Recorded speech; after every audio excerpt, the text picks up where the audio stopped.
The following is rated TV MALSV. It contains strong language, violence, and nudity. It is intended only for mature audiences. Viewer discretion is advised.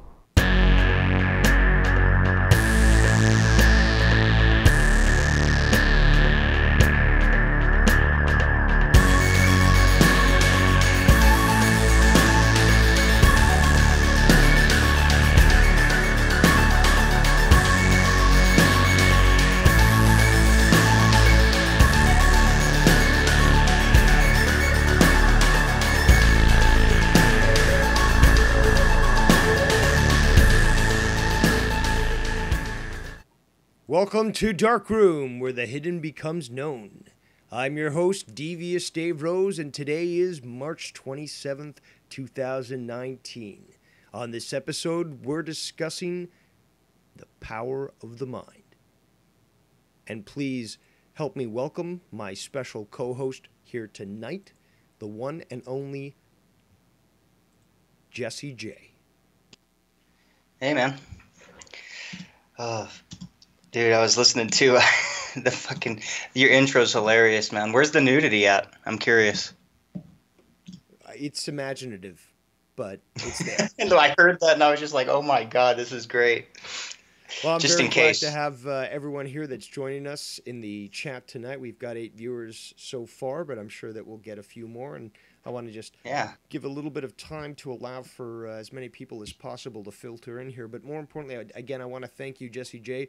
It is a challenge to get a hold of you. You are a very busy individual, and it is always a pleasure to speak to. But more importantly, this is a topic that I've actually had planned for quite some time, had you in mind specifically, and have basically waited for the opportune time to be able to just dive into this directly and just go as long as needed. There's no time limits here to really just dig deep into this topic. And you're one of the individuals that I know for a fact is extremely knowledgeable in this topic, and you know a lot of stuff, especially when it comes to spirituality and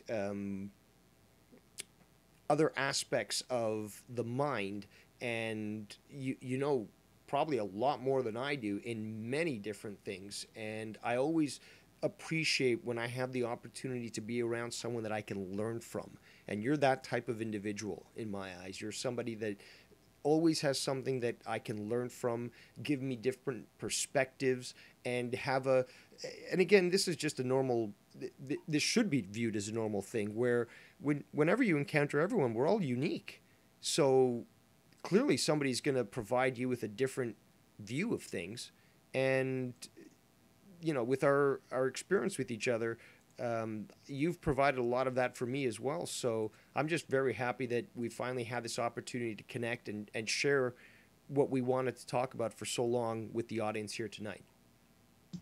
No, thank you, man. And same here, because now we're recording it, but you and I, we've always gone back and forth on really good conversations where we get to learn from each other. And absolutely, and those have been some of the greatest opportunities. And we've had, just to tell some of the viewers here, but Jesse and I have had conversations on the phone that lasted 4 or 5 hours long, and they literally felt like minutes.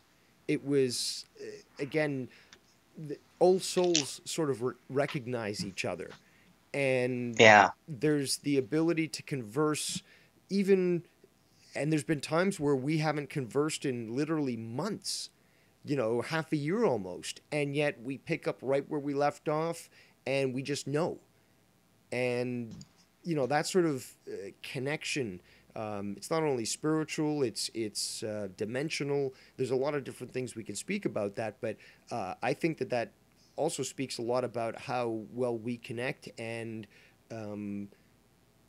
just sort of touches upon what we're going to be discussing tonight about the power of the mind, because there's been many times where you and I were able to sort of understand things without even saying things verbally, and that connection, despite the fact that we're literally thousands of miles in difference in location, we were able to connect. People can be on the same sort of wavelength And if you're open to that possibility, you can connect to a higher connection. And I know that I'm already diving right deep into all these sorts of topics, but Jesse, before we start really going deep into the rabbit hole here, anything else that you want to just start off with?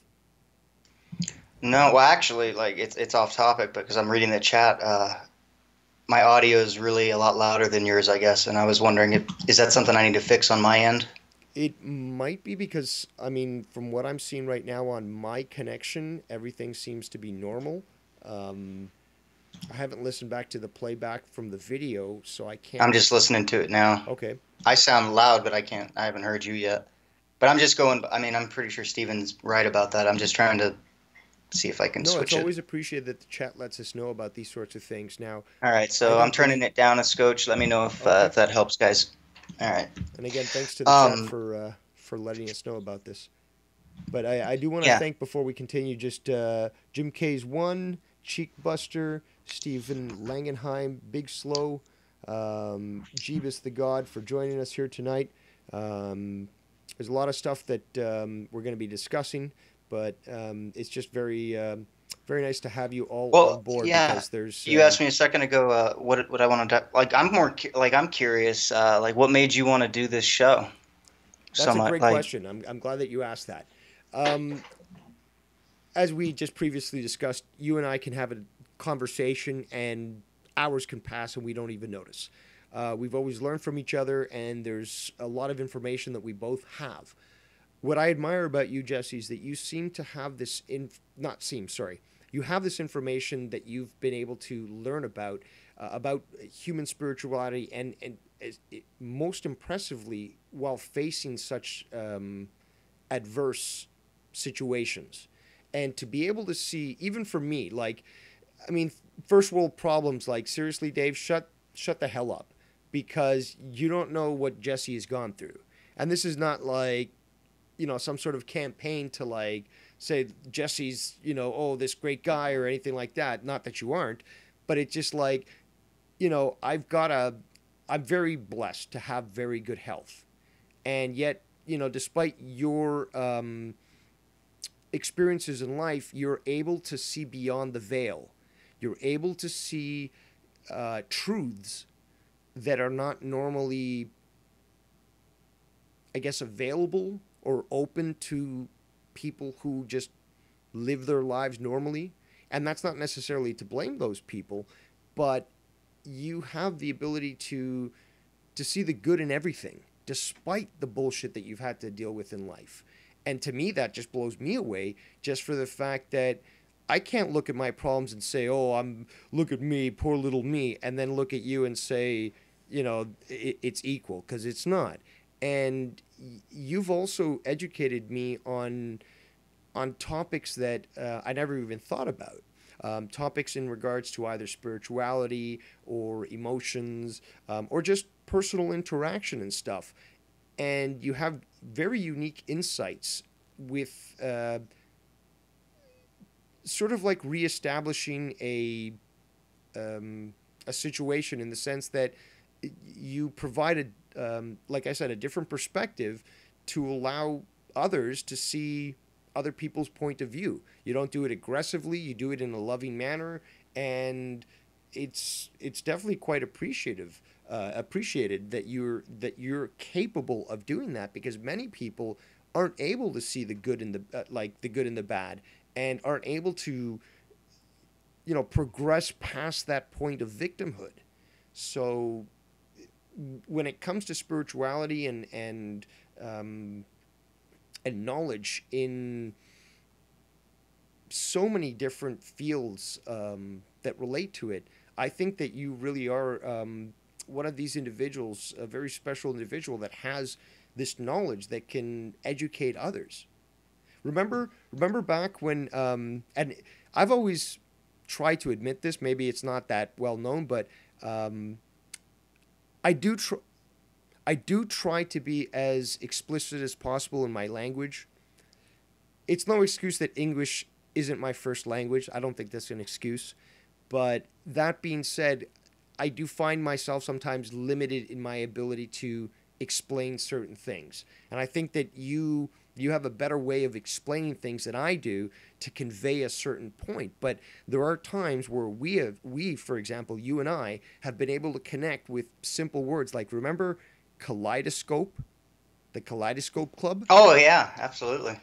And just to fill in the audience about this, I attempted to explain my understanding of the universe, and I utilized the analogy of a kaleidoscope. I'm not going to go into it now because we're going to be talking about it for hours, but I utilized the term kaleidoscope, and Jesse instantly picked it up, understood it, and it was amazing to... It's perfect chaos, really. Like, but it's contained. It's chaos in form, in order. It's both one and the same at the same time. It's a duality, and it again, just to be able to, with my inability to try to convey such a esoteric topic, because again, I'm not conveying the height of a building, the weight of a person. Those are empirical facts, easy to determine. When you try to convey the concept of, say, God, a higher power, a matrix, an energy field, it's extremely difficult to do so when humans are fairly limited. And again, that's why we're talking about the power of the mind, but are fairly limited currently with their ability to utilize that power. And you have to utilize these sorts of analogies. So when Jesse was able to understand where I was coming from by utilizing that sort of limited analogy, it really gave me sort of a lot of pleasure to know that he was able to understand the very complex concept I was trying to convey. Yeah, I mean, it's the way I've seen life always. It's a gray area. It's like you said, it's chaos, but it's form. It's all in one. And usually a lot of us, just as humans, we look for the black and the white. We want either form or chaos, order or chaos. It's got to be one or the other, and life just isn't that way. It looks that way, and that's where, the power of the mind kind of thing, I'm trying to figure out which way to start this. You spoke earlier about me being in adversity and then being able to look at things certain ways, and maybe other people miss it. And I think a lot of that. I know a lot of people that don't. Not that they haven't had adversity, but they're not in any kind of situation like I am, and they see these things. So it's not everybody, but there's a big chunk of us as human beings that I think, unless if your life's just kind of going, and it's just kind of going, and it's routine, and there's not a lot shaking it up, whether it be good, bad, or indifferent, something. We don't usually get very introspective. We don't really get. We don't ask why to a lot of things. We just kind of take it as it is.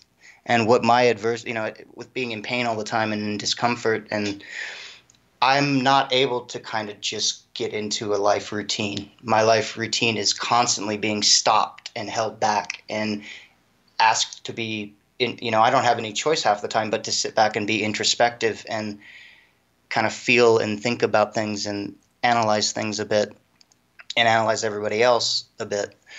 And I think that if life doesn't come around and shake you up and ask you to look at things, it's something you have to do on your own, and you have to actually make it a practice. And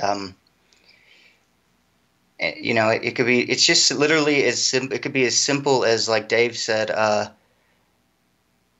don't know if you said it on this episode or another one, but you said talking with somebody who has opposing views or has basically that's the best way to do it. If you've got someone who has opposing views as you, by listening to those things and actually taking them in objectively, that's a way to stretch your mind, to grow, to stretch your whole perception. It's not just your mind, it's the whole it goes into everything you are. I mean, everything that we're looking at now and everything we're standing on and everything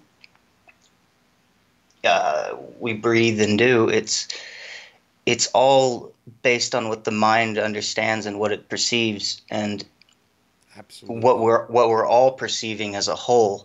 You could have a couple hundred people that tell you that, the sky is purple. The rest of us are going to say it's blue. Doesn't mean those people that are saying it's purple are wrong. They may be seeing something. That's the other thing. Everybody can see a shade of green or a shade of red, but everyone's perception on that's going to be a little different. But if everybody starts to believe that it's purple or blue or whatever, we all start to see the same thing. That's what reality starts to become. And I think what, keeps people from stepping out and seeing what else is out there is a lot of things, but it's really just that simple. What are you talking about? It's not purple, it's blue. Instead of that, we once in a while it's kind of fun to say, well, what if it is purple? Like, well, what if it is red? Like, what if? Like, or what if it was? Or it's a silly fucking analogy, right? But it's literally just. I find that we all have a hard time doing that, or seeing. Another example is like for me, for instance, you kind of said that I kind of look at life, or I can see the good in life and all that, considering all I've been through. Truth of the matter is, though, it's not always the case. I see a lot of the negative side. I feel like I'm caught in a constant prison cell a lot of the time. So I really understand that I don't know, it's not easy to do this, and it doesn't always feel like you're getting anywhere sometimes. I don't know. You gotta rein me in, dude. I'm fucking all over the place. Oh, no problem. But let's go into the power of the mind. Now we're gonna go deep into this, but let's start off on something as simple as, say, starting to work out and starting to change your lifestyle. So that essentially is the power of the mind being manifested in reality. Now that can Hmm. apply to studying. If, for example, you're not doing well in school on a certain subject, you can start to study very hard and utilize certain techniques where you're able to utilize the power of the mind to improve yourself and accomplish your goals. Again, there is this thing called creative visualization, and it's much more powerful than a lot of people seem to understand. Is that if you are able to visualize a goal that you've accomplished and continue to focus that energy on that, whether it be through meditation, whether it be through prayer, any way that you want to call it, but a dedicated method to focus on that goal, very often than not, does accomplish that goal. And Intention, yeah. the intention, exactly, when you have the intention there to accomplish that goal, you're able to do so using the power of the mind. And that's really just the start of the power of the mind. Because then you start to take a look at ancient cultures that were able to utilize the mind in such a way where you have things as telepathy, where you have things as telekinesis. Sorry, let me go back just to make sure everyone understands. Telepathy is the ability to communicate without words between people. Telekinesis is the ability to move objects with just your mind. And many other supposed paranormal powers are manifested with the use of the mind. You have individuals, for example, in the ancient East, in China, that were able to break trees in a single punch due to their ability to utilize their mind to alternate their body and their body's energy. Because let's really break it down. Thought. What is thought? Well, you've got a brain, but you've got electrons going through your brain, right? You've got all these circuits in the brain that are constantly being active. Okay, that's creating energy, but it's also energy on its own. And by doing so, you're creating a vibration. Energy is attached to vibration. So when you start to utilize that energy, that first of all, it starts with thought, and then it goes to the energy. And then you're able to manipulate that energy, whether it be through thought or through a physical medium like the body. You have people that can be hit with a blade and they're not cut.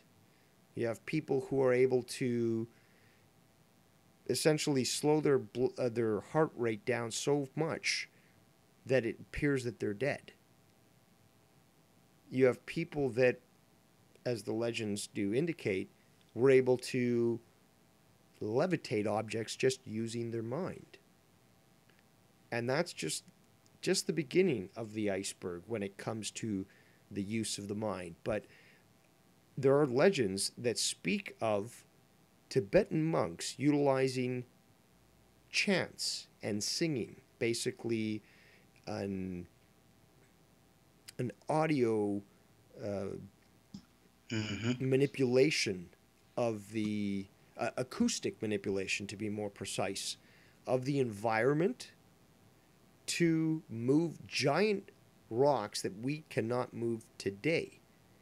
And on that note, I want to move to Jesse, who has a lot of intimate knowledge when it comes to Tibetan frequencies utilizing what I believe are called sound bowls, but I'm ignorant on this topic, and that's why Jesse's here to enlighten me and you in the chat as to what these bowls are, what they're called, and what they do. Yeah, well, there's different types. You've got... First off, what are they called, so I get the record straight? Just Tibetan singing bowls, sound bowls. Singing bowls, sound bowls. Okay. Yeah, you know, and they, like the ones I have, I believe they are made in India, or was it some? I'm fucking gonna butcher it, but I know that they're hammered by hand, and they're made out of 7 metals, I believe, and you can get other ones that are made out of crystal, even different kinds of crystal, like amethyst or moldavite. They're a little different. Like you can get what's called like a meditation bowl, which the difference would be like mine. I guess they'd be called master bowls. Which the difference between a meditation bowl and a master bowl would be the meditation bowl doesn't ring out as long. It's more of a surface cleaner. And then if you get like what it really boils down to is how long do these things ring out. And so mine ring out about 2 minutes, which, you know, means they get into your DNA. They get into as deep as they can possibly go into whatever we are, mind, body, spirit, the whole thing. And what it really is just it's taking you and kind of resetting you, and it's doing a lot of things. But what I like about sound bowls, and like what Dave was talking about, he actually switched over to it while I was thinking about it, which was he said about raising blocks and stuff with your mind, and then he talked about using sound. And I'm actually a big believer that that's kind of, it was a combination of the two, intention and sound. And I'm a believer that there's no faster way to manifest what it is that you desire in life, or even what you don't want, because we're always manifesting. And there's no faster or more efficient way to do so than with intention and sound combined. And so you're talking the mind and you're talking well, you sound. cannot have sound without intention. I mean, without the intention to make the sound, it's not going to exist. So I think that one comes with the other. It starts with intention. In a way. But there's also the mindless. There's also a way of having no intention and having nothing going on and just being literally just hang on. It's a way to stop thought. You know, you just.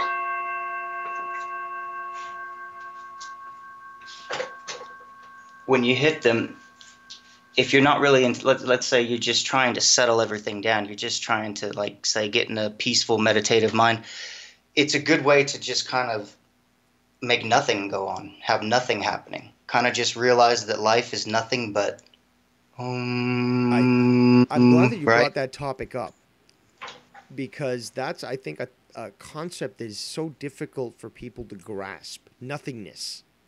Mm-hmm. And it's hard to explain. It's hard to convey. But it is something that really, it doesn't fill you with nothingness, to be quite honest, in my opinion. It fills you with everything. Like, if you're able to attain through meditation or through thought that concept of nothingness, it's sort of like a connection to everything. What's your experience, or at least what would you say about what I just said? God,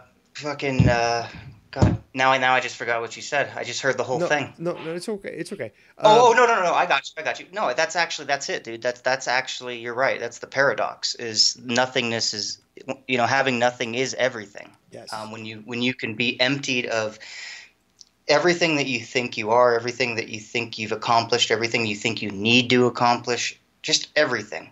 Family, friends, career, ambition, everything I said and more. You let it all go away, even if it's only for a second or a minute.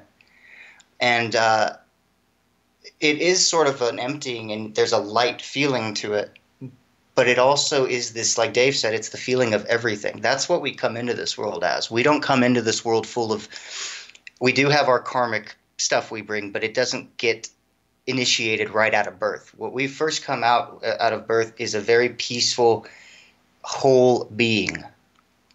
And we learn what we are, what we think we are, who we think we are, where we think we are, and everything that goes with that, all the baggage that we take on, which that activates our karmic baggage that we may bring with us. But it's very interesting, because it just, if you can kind of forget for a minute who just remember, you don't really even have a name, you don't have a purpose, you don't have anything. If you can kind of get yourself to that moment that all you're here to do is just exist for a moment and be, you're just supposed to be, just like the trees, just like the wind, just like everything.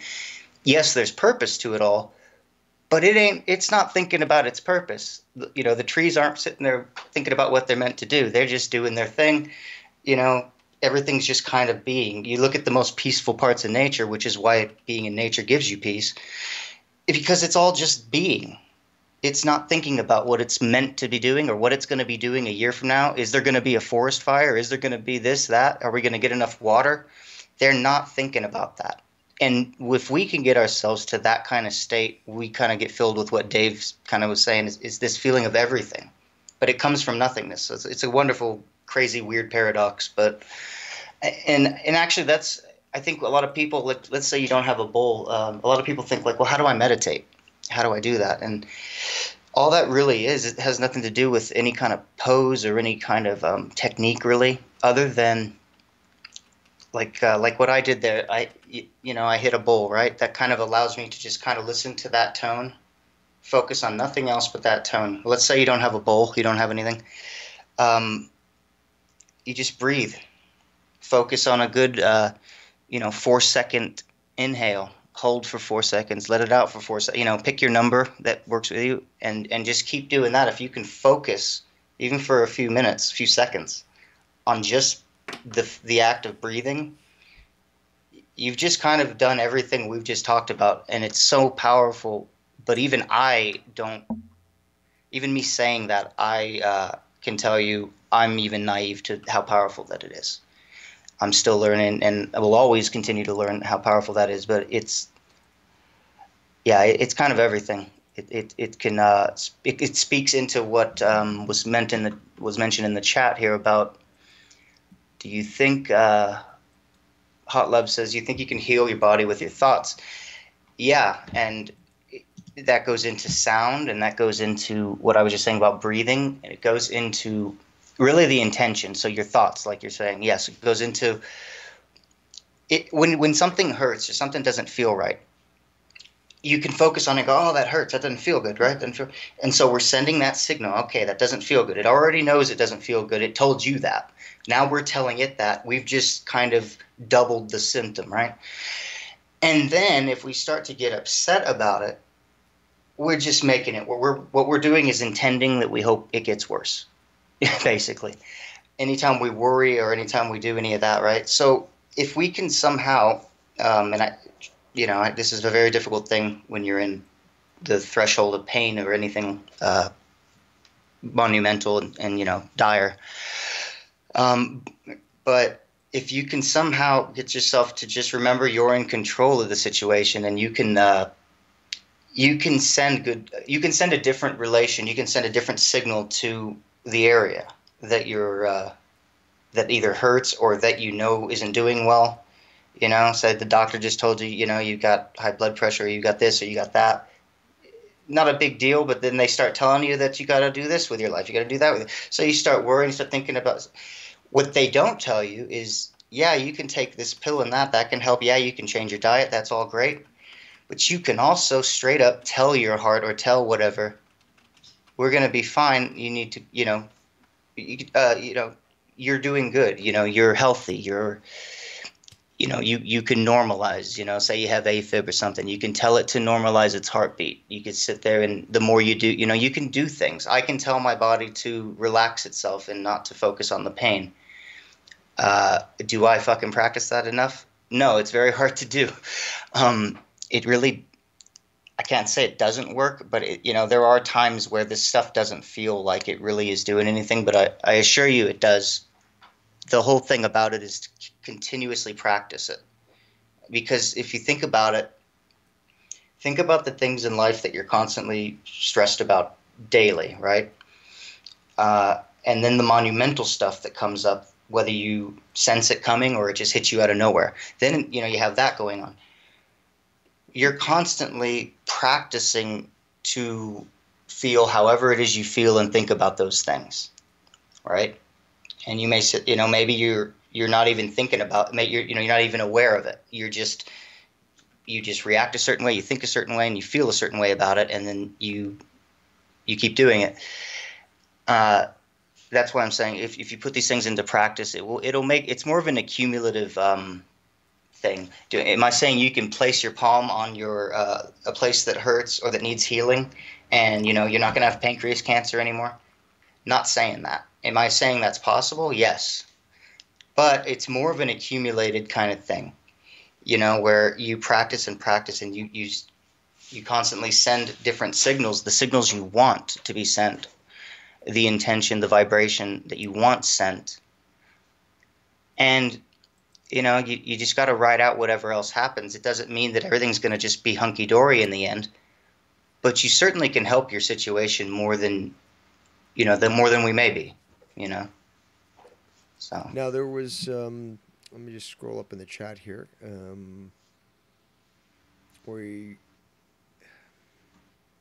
The Chayla said, visualize light from your core.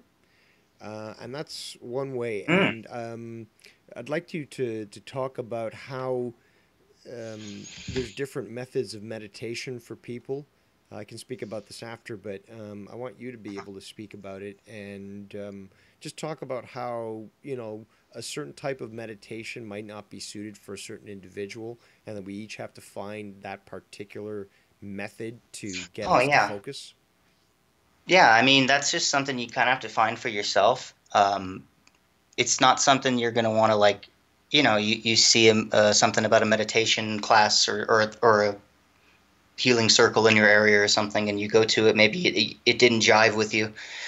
It doesn't mean to give up. Like, it may not be what you need. Some people go to a sound bath with these bowls and they don't like it. Some people love it. Maybe that's a meditation aspect for you.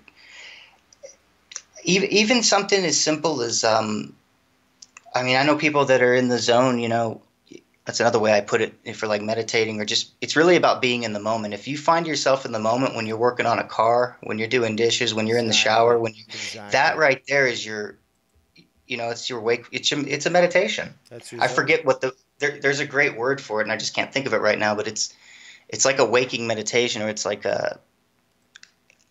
I don't know what to call it exactly, but it's an active meditation. You're in the middle of doing things. That's actually the type of meditation that I do, that I try to do.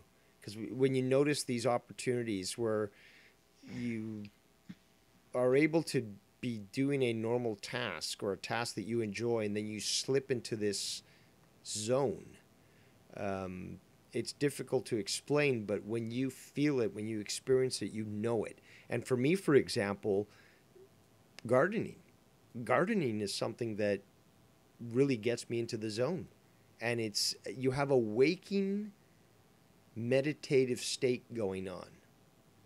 And it's sort of, I can't really compare it to lucid dreaming, but it is somewhat similar, is that you're aware what's going on, but you are sort of experiencing a lot more. And again, it's a difficult concept to verbally explain, but for those that have actually experienced it, they know exactly what I'm talking about and what you're talking about.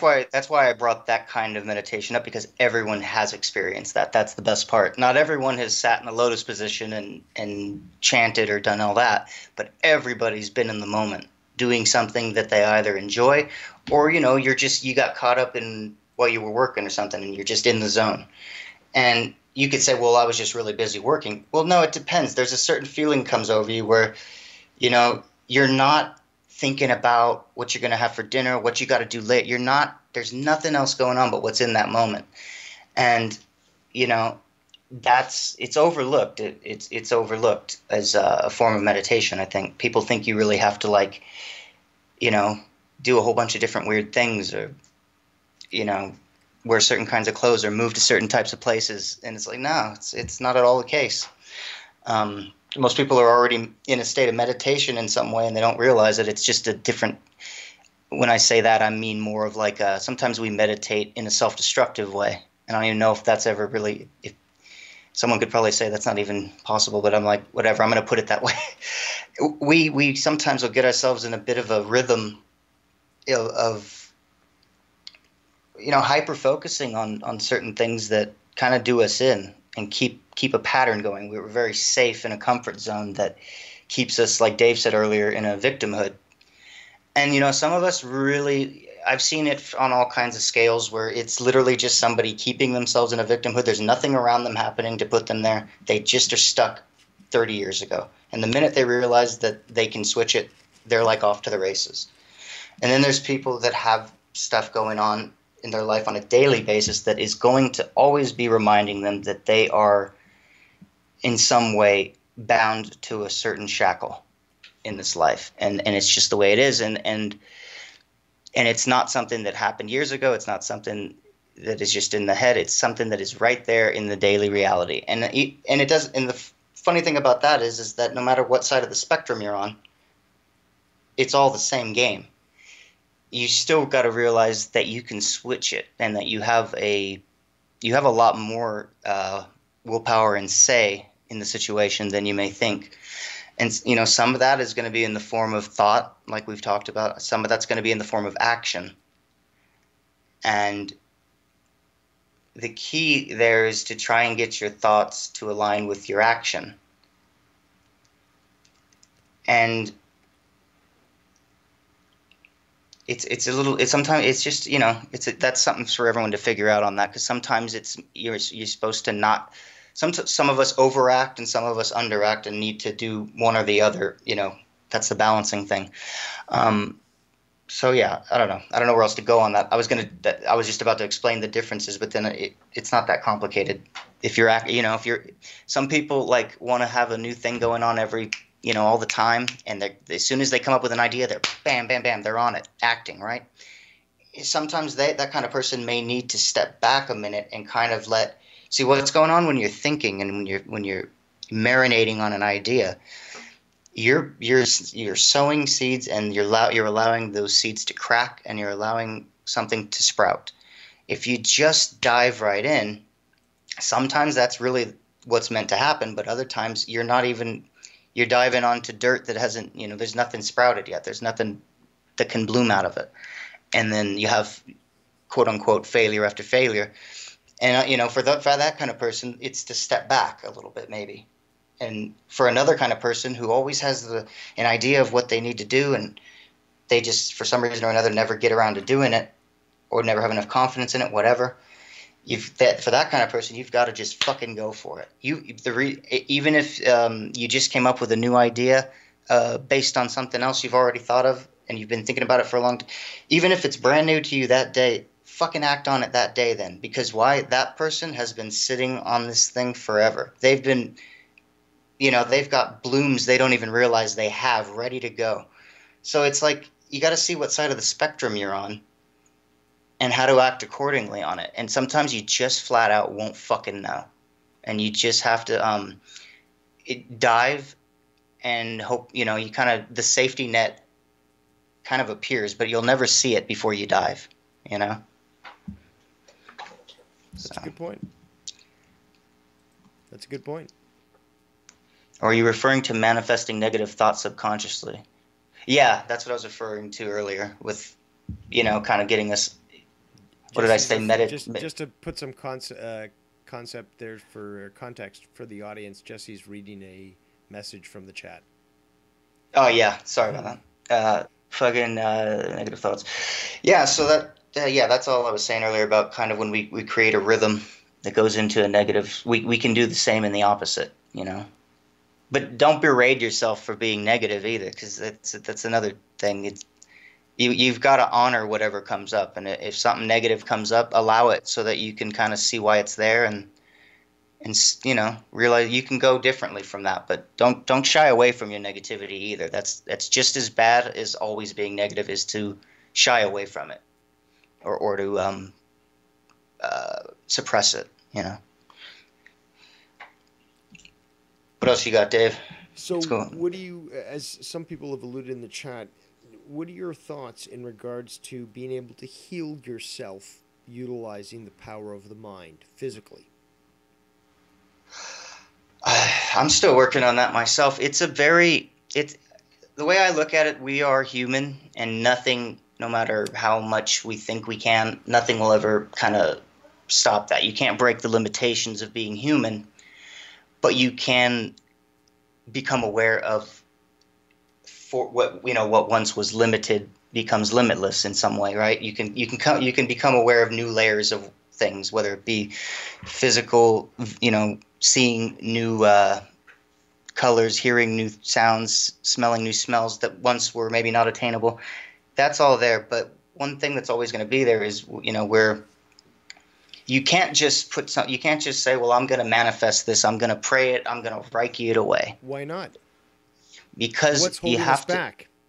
Because the legends tell us that we were able to do that, but now there's been some sort of break, and we're no longer able to do so. Why is that?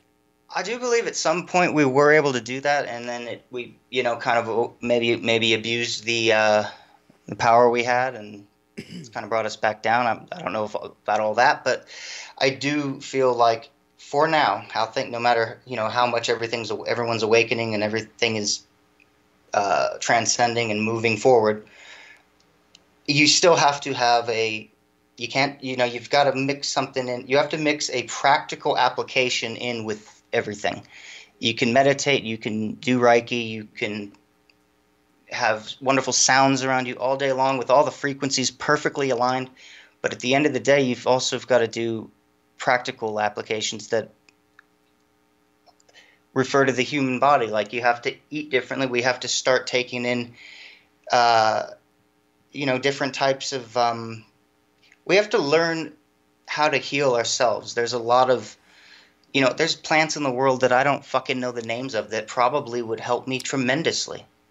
Not only do I not know the names of them, wouldn't know how to use them. Not just plants, seeds, and all kinds of things out there and things that could help or cure a lot of ailments in the world. And we are not brought up to know any of it. And I think that if we could kind of apply all these kind of modalities and techniques together, basically I'm saying you can Reiki and pray and do all this stuff, but if you're still doing a bunch of physical things or a bunch of other things that are keeping you sick, then it's not going to, it's just the way it is. We have to kind of figure out a way to implement these things on all sides. And maybe one day we'll be able to get back to where Dave was talking, where we were, able to do it all, kind of like a breatharian, I guess. You just live on fucking sunshine and air and everybody's cool. I don't know. Actually, you bring up an absolutely great point about the health relation to the mind. Now, We could talk about many different things, but let's start off. And I know that you know about this topic, which is why I needed you here about this. Why I needed you here to discuss this. The pineal gland. The poisoning of the pineal gland, specifically with the use of fluoride, to dull the senses, to slow the mind, to limit its ability to heal, and more importantly, to limit its spiritual ability to connect. What are your thoughts on that? I'm actually a believer that we are, well, right now scientifically, which I don't usually use this as a reference, but I will now because it makes the most sense to me, is that where you find the most DMT would be in the liver and in the lungs. And I feel like those areas are so polluted and underutilized correctly, like I said earlier about like breathing meditations and such. I feel like those areas, if the liver wasn't constantly so polluted by things, and if we focused our breathing a little more properly, and it wasn't constantly in like an anxiety type of breathe. A lot of us, we don't even breathe properly. We when we inhale, our stomach goes in, and when we exhale, it goes out. Where it should be the opposite. We don't practice the right kind of breathing techniques, natural breathing techniques, which I believe if let's say everything was going a lot better, everybody's a lot healthier, I feel like our pineal gland would be fueled from our lungs and our liver area, and just everything would be fueled a lot better. I was always kind of iffy about the whole pineal gland thing. I do believe that is a thing, and that it's very powerful and everything, but I feel like it's not the only center. I do think that things like fluoride and I don't even know the names of everything else that's in everything. That's like one of the main killers of it. Kind of it's like a dumbing down drug, correct? Or like it works that way in many other ways. It basically causes ailments, cancers. It's a slow kill option from the elite. But you do raise a good point in regards to that the pineal gland isn't the only focus that people should have. It's an important focus because it actually limits your spiritual ability to connect. And in my belief, once you have that ability to connect spiritually, it will help to overwhelm the physical aspects, and you can create magic if you want. You can heal yourself using thought alone. Yeah. But the fact is, and you made that point, is that the physical aspect shouldn't just rely on the pineal gland, because the liver absolutely and the lungs as well are extremely important for the operation of the human being, especially for detoxifying as well as dealing with external elements. And the focus really should be on the entire circular system and on the body, on the body's organs and the body itself, as many Eastern cultures have done, like Chinese traditional medicine, Japanese traditional medicine. There's a lot of cultures that take a look at, again, like acupuncture aspects, shiatsu, reiki, circulation. There's a lot of different things that are overlooked by the medical industry of the West because they are either ignorant as to the fact that the body is an entire organ, or they're more concerned with profit, and it's just better business for them to ignore what has been known for literally thousands of years. So we can't just assume that some other culture doesn't know what they're talking about, despite the fact that Asians literally live the longest on the planet. You see them live into their 120s. Oh yeah, and then like the ones I know that are just heavy into like qigong or some form of constant practice. Man, they don't look like they've aged a day, and they're like 70. Exactly. Oh, And that yeah. and No, that you're right. comes it starts with intention. And where does intention start? The mind. That's why the power of the mind is so important, because when you can focus your mind, you can focus your body, and then you can do what these 70-year-old Chinese guys can do with qigong and smash through a concrete brick, for example, or uh, live until their 120s. I will So tell you this about those people, though. Not everyone is meant to do that, because I will say something I've observed about those kind of people, and they do not allow a negativity into their spectrum or into their being. Like, not that it doesn't happen, but it's something about, like, they always smile, they always are positive, and a lot of us, I know I damn sure am not supposed to just be positive all the time. I think some people are, because it's, especially if they're teachers and they're embodying a certain, way about themselves, that, and especially if it comes naturally to them. But just, I used to think that it's like, what, do I have to fucking be a monk, and be sitting alone up in a fucking mountain somewhere? It's like, no, that's not my path. There's aspects to it that are a part of my path, but it's just interesting. So I don't know. I had to throw that out there because I have noticed that about people that do that. It's a lot of them, not all of them, because there are some that actually definitely specialize in both ways. But I notice a lot of them, man, they stray away from the negative, and I think that for a lot of us, that's just not the fucking case. A lot of us are meant to confront negativity and to transform it. We transform positivity all the time. How many times have, like, I know I do it, like, you can second guess something that's going really well. You can think, oh man, when's the other shoe going to drop? Man, I know it's going to be bad at some point. It always goes bad at some point.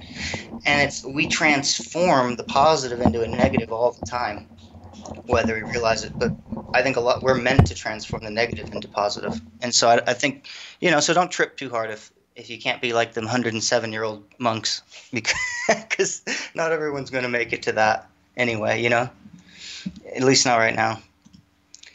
And I didn't mean to, like, I wasn't trying to put down the pineal gland earlier. It's actually a very, very important area. I mean, if you think about it, it's where you come up with everything. You come up with things in your thoughts and in your feelings, but how many times have you, like, visualized something, or, well, really it comes down to visualization, because that's a main point of it. But you can.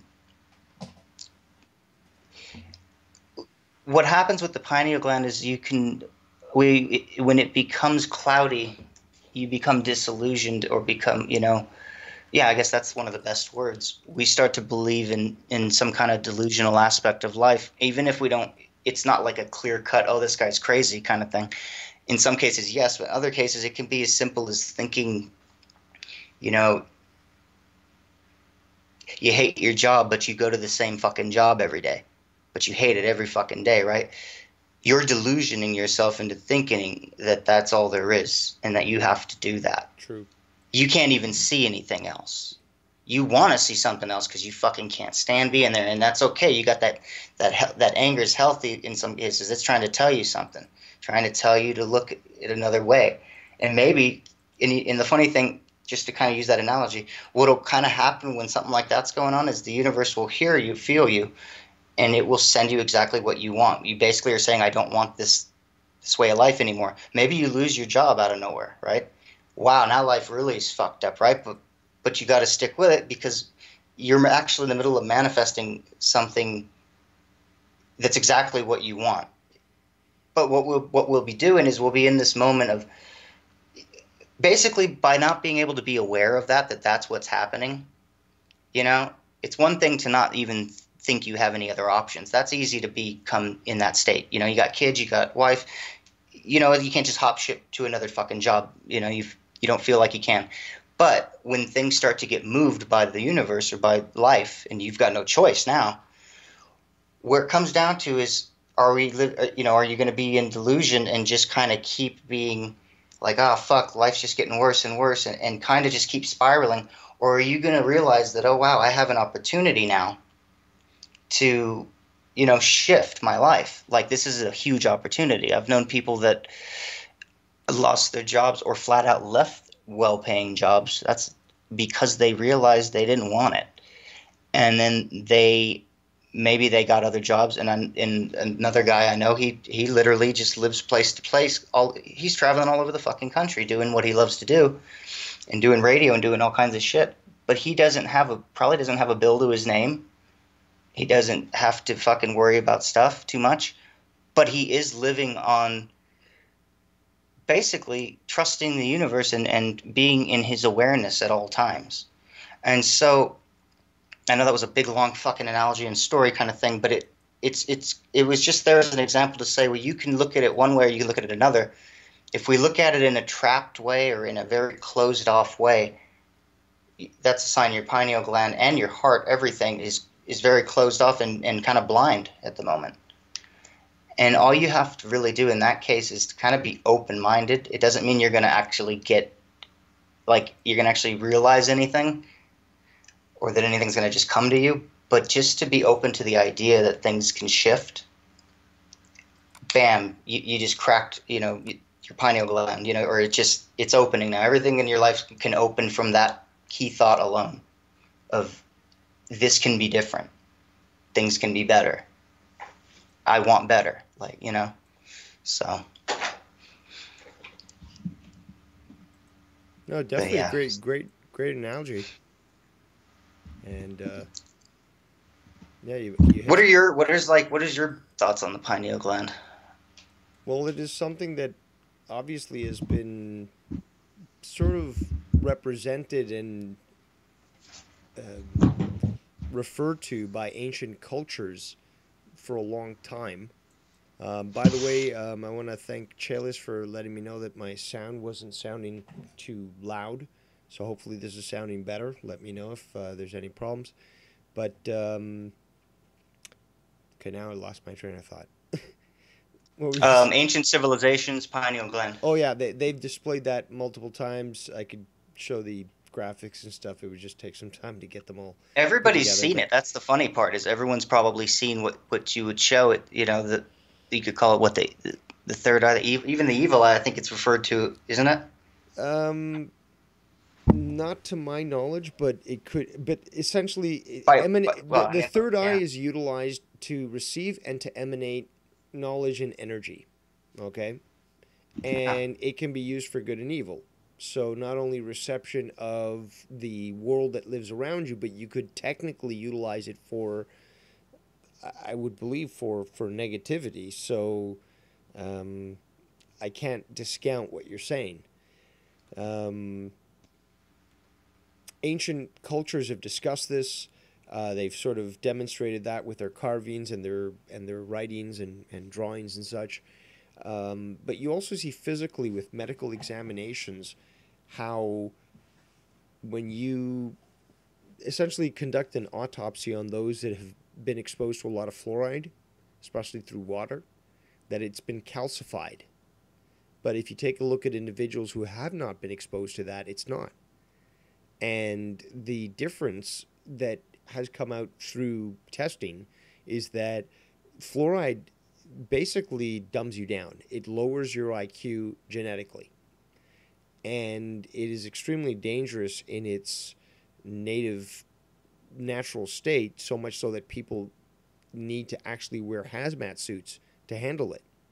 But, 9 out of 10 dentists recommend a toothpaste with fluoride. And you wonder why people are getting all these cancers, why cancers have essentially increased, exponentially since probably the early 40s. And they start you young as hell on that whole fluoride for your teeth thing. And you know what's amazing also that I learned about several years ago, but it just blew my mind. Where you know how the instructions for toothpaste, basically, like for fluoride toothpaste, basically say put on an amount that's the size of a pea, yes, like a green pea, right? Onto your toothbrush and brush with that. So it's like a very, very small amount. But when they show graphics or even a commercial with toothpaste. It's got this huge amount of like toothpaste on there. And a lot of people probably do that. Yeah. Well, that's what I'm getting at. Yeah. Is that it looks all sexy, it looks all good. As a child, when I was a child, I was like, that's what they're telling me to do. I mean, like, obviously, you know, when you're 4 or 5 years old, you're not really reading the instructions of toothpaste, even if you had them, you know, available in the box. So you just put this huge amount, just like you saw in the commercials, and you're like, yeah, that's what they told me to do. So you brush with that amount, which even for a child is dangerous, because if you look at the warnings, it says if a child gets a hold of this toothpaste and ingests it, like they just like eat a bunch of it, call poison control. Like, that's how insane this product that supposedly is safe is when it comes to the human body. No, it's yeah, it definitely gets you thinking for sure. And that's just one aspect of how it's how the physicality of the body and the influence from the environment, specifically from artificial aspects of the environment, like toothpaste, due to affect the ability of the power of the mind, where it sort of limits it. So, for example, you've got, and this has been proven already, where underarm deodorant, or specifically antiperspirant. The deodorant isn't that bad, but the antiperspirant... No, deodorant's fine. It's when you get the aluminum. When they have 22% aluminum. Do you want to talk about this? Yeah, fucking 22% aluminum. Tell the audience about antiperspirants. Well, I mean, you know, probably the same. Well, I mean, you could probably even go into more detail, but when I fucking started seeing like 22% fucking aluminum on the back of them, and I'm like, why? I mean, I just started thinking of that number alone. I'm like, why does it have to be so much? And then I started thinking, like, well, who gives a shit? Like, so okay, yeah, so it works like 2 or 3 days. I've used Arm & Hammer or something else that just is all natural and stuff. Soda, yep. Yeah, and I'll tell you something. Not all of them. Some of them really do suck. Like Tom's, they're terrible. You'd have to put it on 4 times a day, even doing nothing. It depends on your. But there are some out there that are badass, and yeah, they aren't going to be as strong as like the antiperspirants. But another aspect of it people don't realize is it's actually kind of like, for me, it's fucking sexy to be able to like actually smell a person, or not just sexy, but it's like normal to be able to smell a person how they are. Exactly. Not that I want to. They don't need to reek to high heaven, but I don't need to smell a bunch of products either. But everyone thinks that they have to product up, and it's like there's nothing wrong with it. It's just nobody even thinks about, like, I don't know. I'm getting like. Let me stop you right there, because I kind of think even there cooking, is, and I'll tell you why. With foil as well. What's that? Know?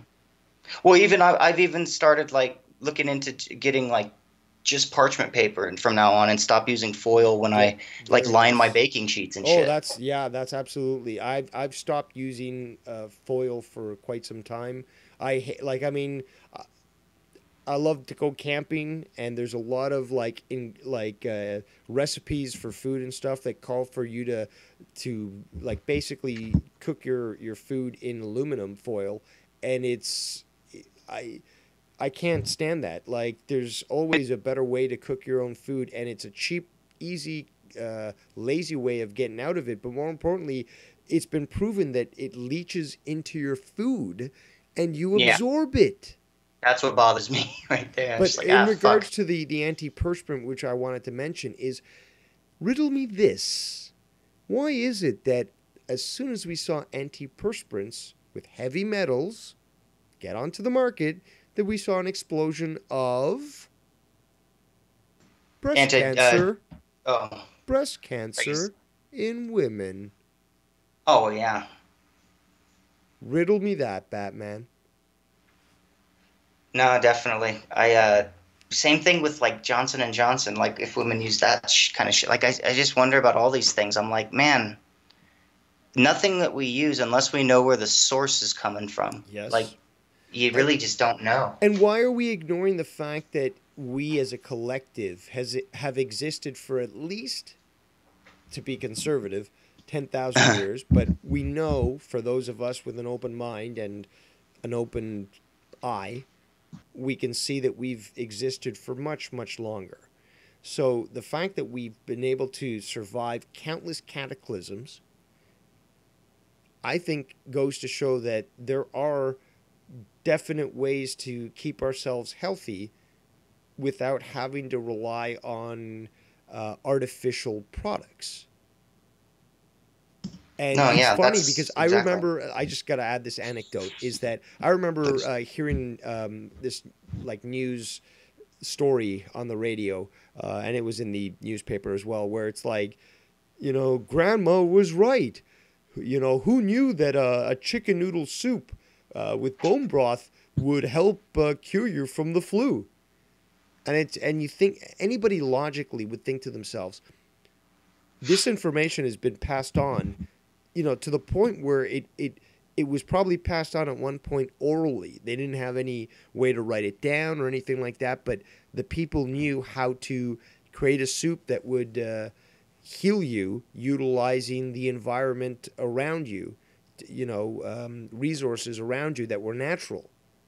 And it takes millions of dollars and a government report to verify what we knew for thousands of years. This is the state that we live in. It's a clown world. The knowledge that we seek is already in front of our eyes. All we got to do is open them.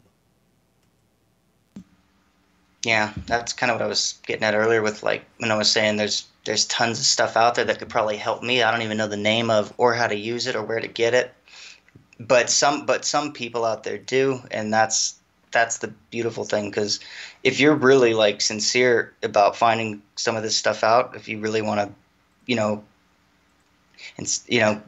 change your health on your own call in your own way, you can definitely find people that do know.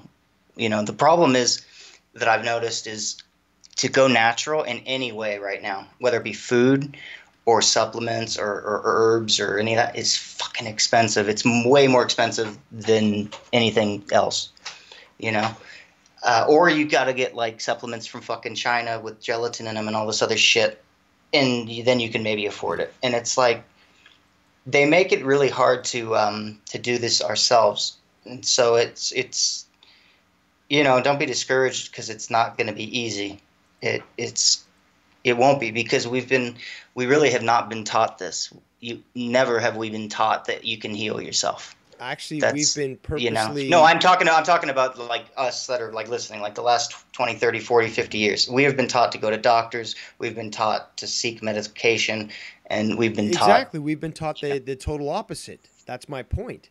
Yeah. And we've been taught to trust an authority that basically wants to betray us. Yeah, well, yeah, and right now I just was kind of just saying to people, like, don't be discouraged if it just seems overwhelming, even, because it kind of is. You just have to start somewhere. Like with me, I started with supplements, and then you start looking into which ones are better, and then you start looking into, okay, how can I get like these, not how do I get these products but naturally? Now I want to get the actual natural herb or the actual plant, and I want to cook with it. Like, you start getting more in depth with it, and that's the kind of stuff you can do. Maybe it has to start easy. Maybe it has to start in a way that is viable for you right now. Absolutely. But it should always be that way with these sorts of things. It's just that, if you're unfamiliar with something, there's nothing wrong with taking your time to get familiar with it. You don't have to dive head first. Yeah, exactly. And I think sometimes it can feel like we do, because I think what happens too, Dave, people start realizing, when you start realizing all these things at once about how bad you've been treating yourself, and you don't even realize it. You've just been moving along, living your life, and then you realize, like, oh, fuck, I got to change all this now. And then you start realizing, oh, fuck, how do I even, you can't find it in your... Such a great point. Such a great point, because we all find that point where we realize that certain, or any sort of situation, and it looks like we're up against like 100-foot wall, and we don't need to panic. We just have to realize that we just have to, take our time, realize the task at hand, and just focus, use intent to manifest what you want to happen. So if you want to succeed, then it's just a matter of just bunkering down and focusing on that objective. So although it might sound like, when I see some stories online where somebody lost 100 pounds and like they've changed their lifestyle, I feel happy for them. I don't even know them.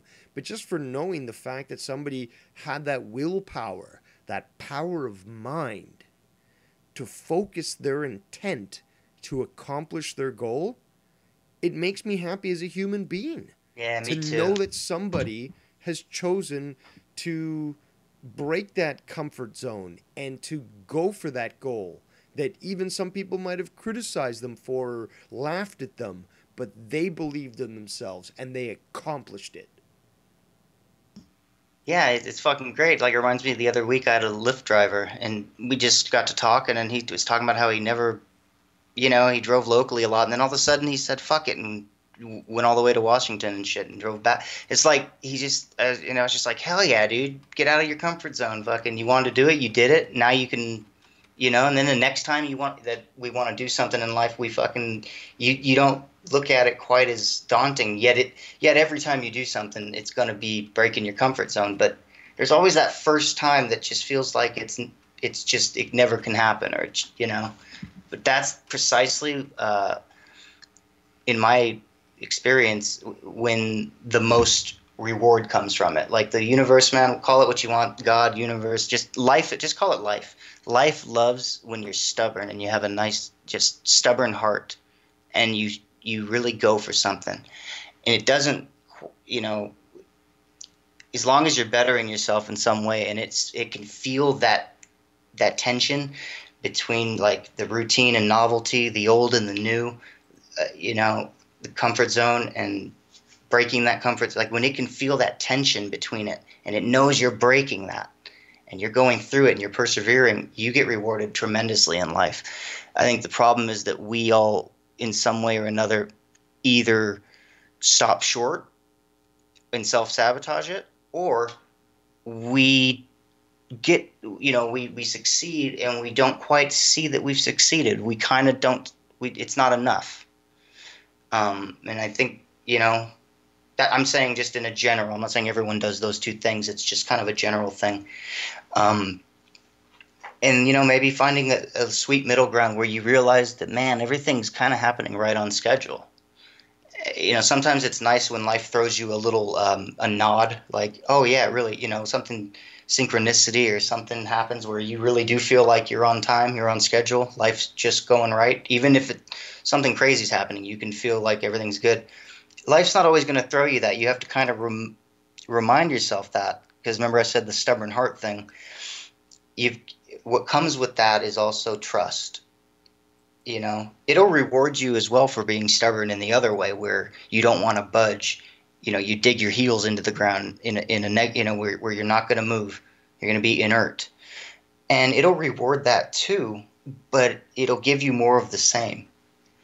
And if you want different, you've got to show that you're willing to be different, and that you're willing to do, that you're willing to take a risk. I mean, I swear to God, that's what life wants us all to do, is to take some form of risk, even if it's just literally risking your fucking perception on life. It doesn't have to be risking your actual life or anything. Just, it wants you to put something on the line and then go for it. And I think that's the biggest thing, It's a hard concept. What do you think, Dave? Sorry, I had to unmute myself. It's a hard concept to convey, but I know exactly what you're referring to. Without loss, without the risk of loss that you're willing to surrender, there is no chance for growth. There has to be that willingness to accept failure.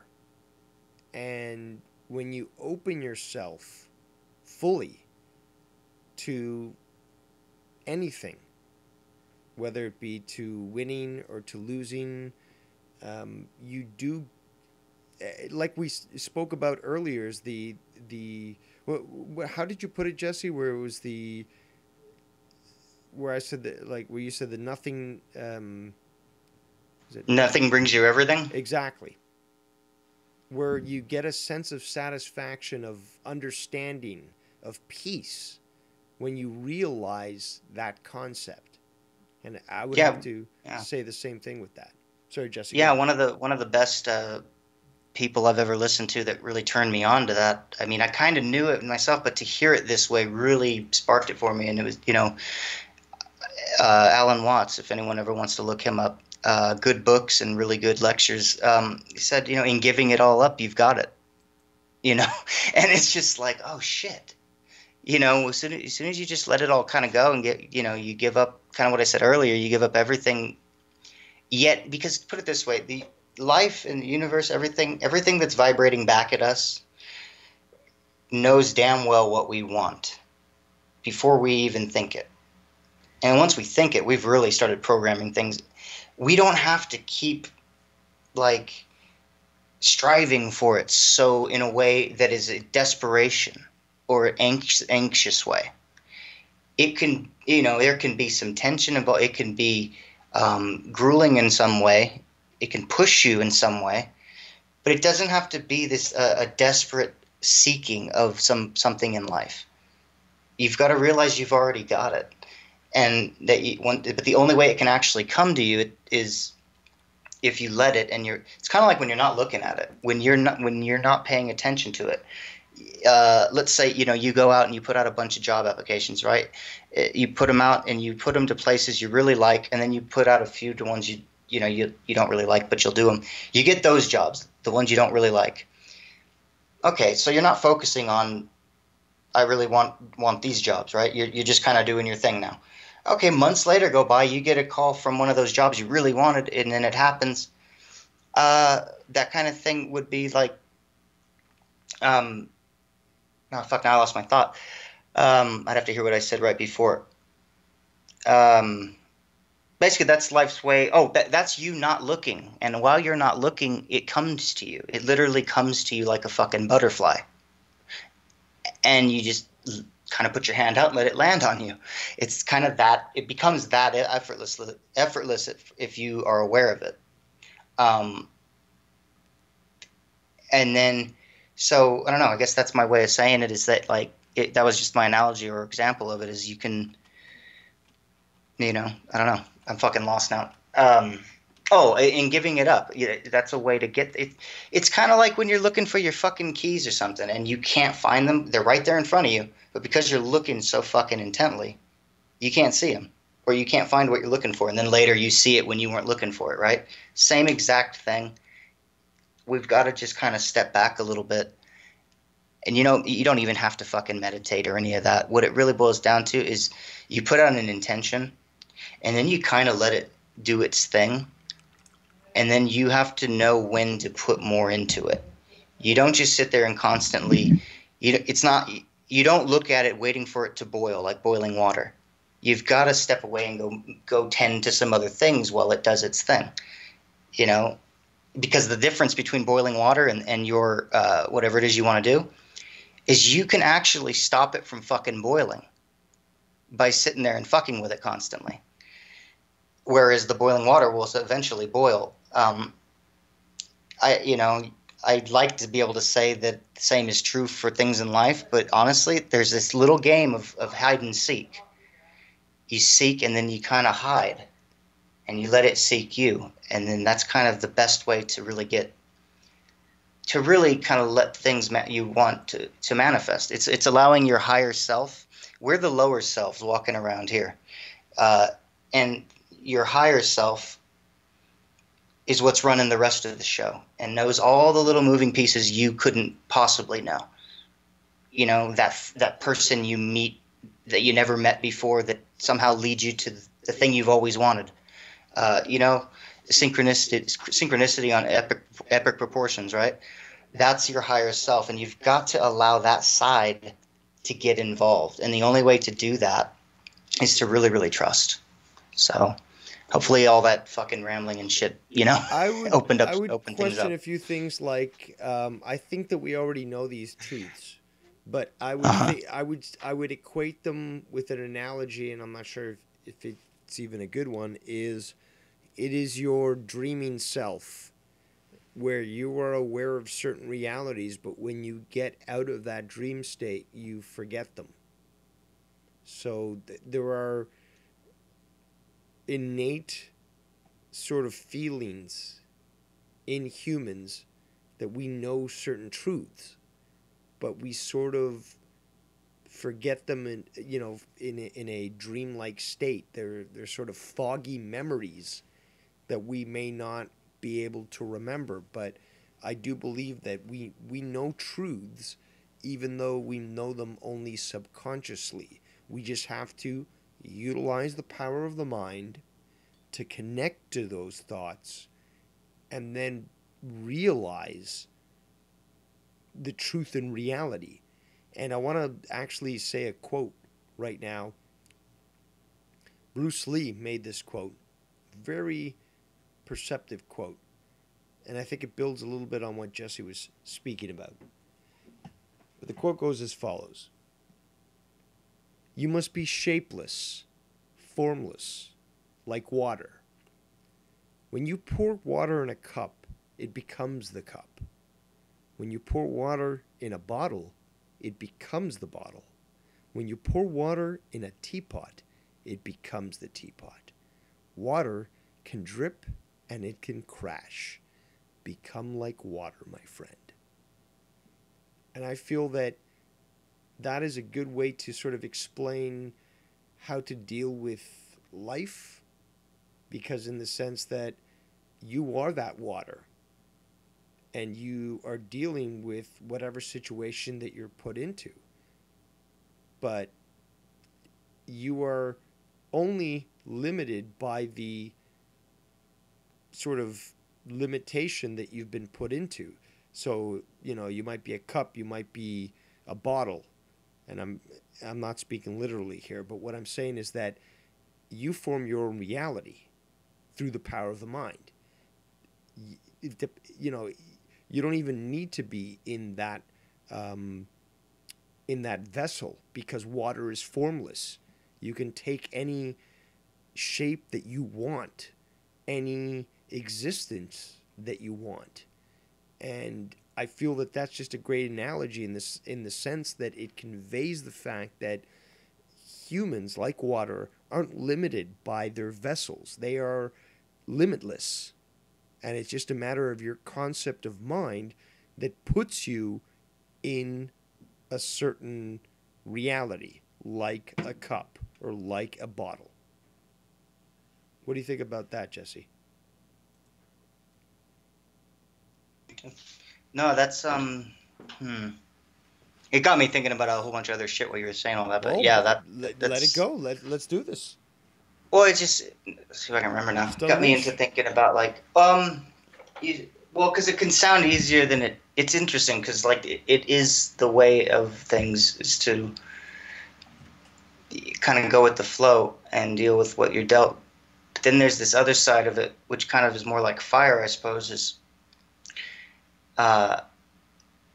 you kind of put your foot down once in a while and you say, no, and or yeah, but I want this too. I mean, I know I've done it. I've gone mano a mano with life and said, I'll fucking die if you don't, add this in or change this up, because I will fucking, I'm not fucking around. You want me here, you've got to, this is what I want. And it's interesting. My point is, it's just really interesting. It got me thinking about the elements and how, air can become involved, where you literally kind of sit back and just kind of think about things and analyze it. That's the air side of things. I would, that's the way I look at it. And then, but a lot of life really does come down to water. And even when I was on DMT, one thing that was very, very prevalent that was constantly reminded to me was, you're liquid. And everything around you is liquid, and remember that. It was basically telling me that because of all the pain I'm in and stuff, and how stiff I can feel and rigid, and I feel very limited, and that life's very limited and very rigid. And so it was giving me a very important message that, yes, even though there is all that, you are still fucking liquid, and you can still move, with anything. And like Dave said, you can be, like it points to what Dave was saying, that you can become or create anything that you want. But that there is a side to that coin where you are going to have to play in the hand you were dealt still. That's the fucked up part that can make it feel like, what you want can't happen. And then that speaks to kind of what I was saying about the higher self, which anything you want to happen is possible. The thing is, it may never be possible the way you think it, the way of getting there, basically. That, if you start thinking that how it can happen or how it couldn't happen, that's none of our fucking business, basically. That is all the higher self's job, is to take what is and what is wanted and what is needed, and to merge it all together. And then our job is to work with that, and to, but our job is not to control that aspect that thinks it knows all the details. You just really need to know what you want, who you want, where you want, as much as you can. And also just be like water, be a little pliable, or be movable on some of those things that like I said, know who, what, where, as much as you can, but also be willing to change it up a little bit. Be willing to move, because if you're too rigid on some of it, life might have it all lined up for you, and then we kind of shun it away, or we don't go down that route because it doesn't feel like it's just what we think it should be. So just be very open to how, in your relationship with life, and realize you're always communicating with it. That'd be the biggest thing I could say, is that we're always communicating. And so when you get something that you don't want or that you do want, just remember you kind of asked for it in some way, and you manifested it. And that shouldn't scare you. It should, actually, to some degree, but it should also give you a feeling of control. And it's weird. It's a control in controllessness. It's kind of like the nothingness and everythingness. You start realizing that in giving up all those details, that you don't need to focus on all of it, and that's actually going to be of your benefit. It's funny. It's like if somebody said, "Hey, look," like somebody physical said, "Hey, look, I can make all those things happen for you. Here's how I'm going to do it." Or they said, "I can make all those things happen for you, and look at all this shit that I've done." Right? They've got like stuff to back them up, let's say, but you've never worked with them. But they promise you all that. They say, but you got to let me just handle how I'm going to do it. Would you be more apt to trust it because you could see the person, and because you could maybe see what they've done? Does it make it harder for you to trust the universe or life because we can't see it? I mean, that's something that even me speaking about it, I know I get challenged with. So like maybe that's a part of it, but you got to just remember that you are in a constant like communication, and it's like I don't want to say a business agreement, but it is a constant engagement. It's a dance. And so you really just have to, but you have to be willing to, when life goes right, you've got to go right with it. But you also sometimes get to decide, when we go left or when we go, you get to decide that too. You just got to know the when, and when you're supposed to do that. There is a dance to it. So I don't know. I'm going to kind of end it with that, is, just kind of work on the dance. What do you think about all that crap, Dave? No, that's a great point. You're making some very good points.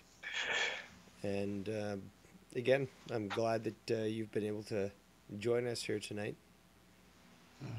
No, dude, I appreciate it. I wasn't quite sure what was going to be done, because I knew it was, your idea, but you wanted me on it, but I wasn't sure what to do. So, well, one of the things that guided me with this was, again, like I mentioned, I usually have a script and points to cover, but I decided to allow intuition to control the narrative, I guess, if you want to call it that. But basically, I wanted to just go with the flow, like water.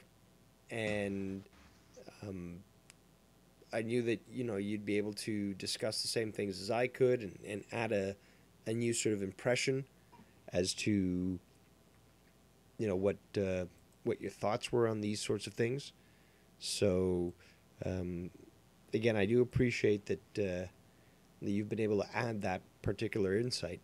I want to thank again the chat that's letting me know that I'm not sounding too loud, so I am trying to fix that here for you. Oh, are you still having an issue?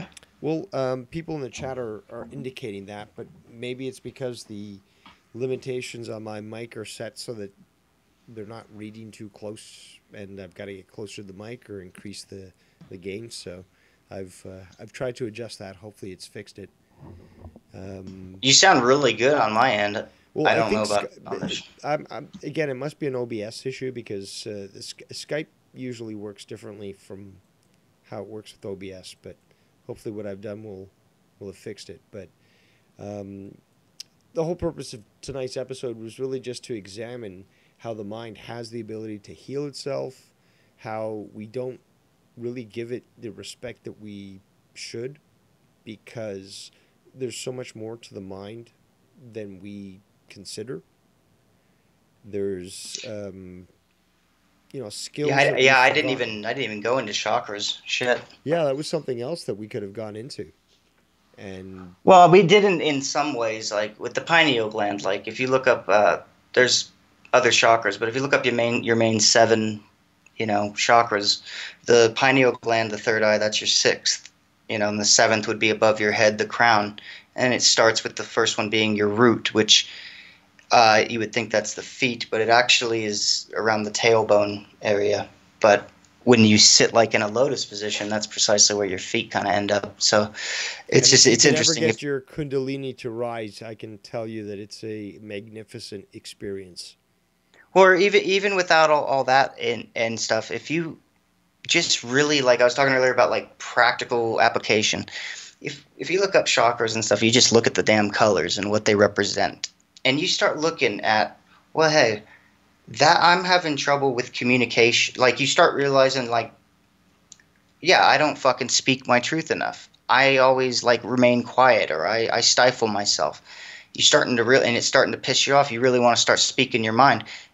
You start looking up chakras, you start realizing, well, shit, you can literally it could be as simple as wearing more blue in your life and putting more blue around you. Next thing you know, you're going to exude more speaking qualities.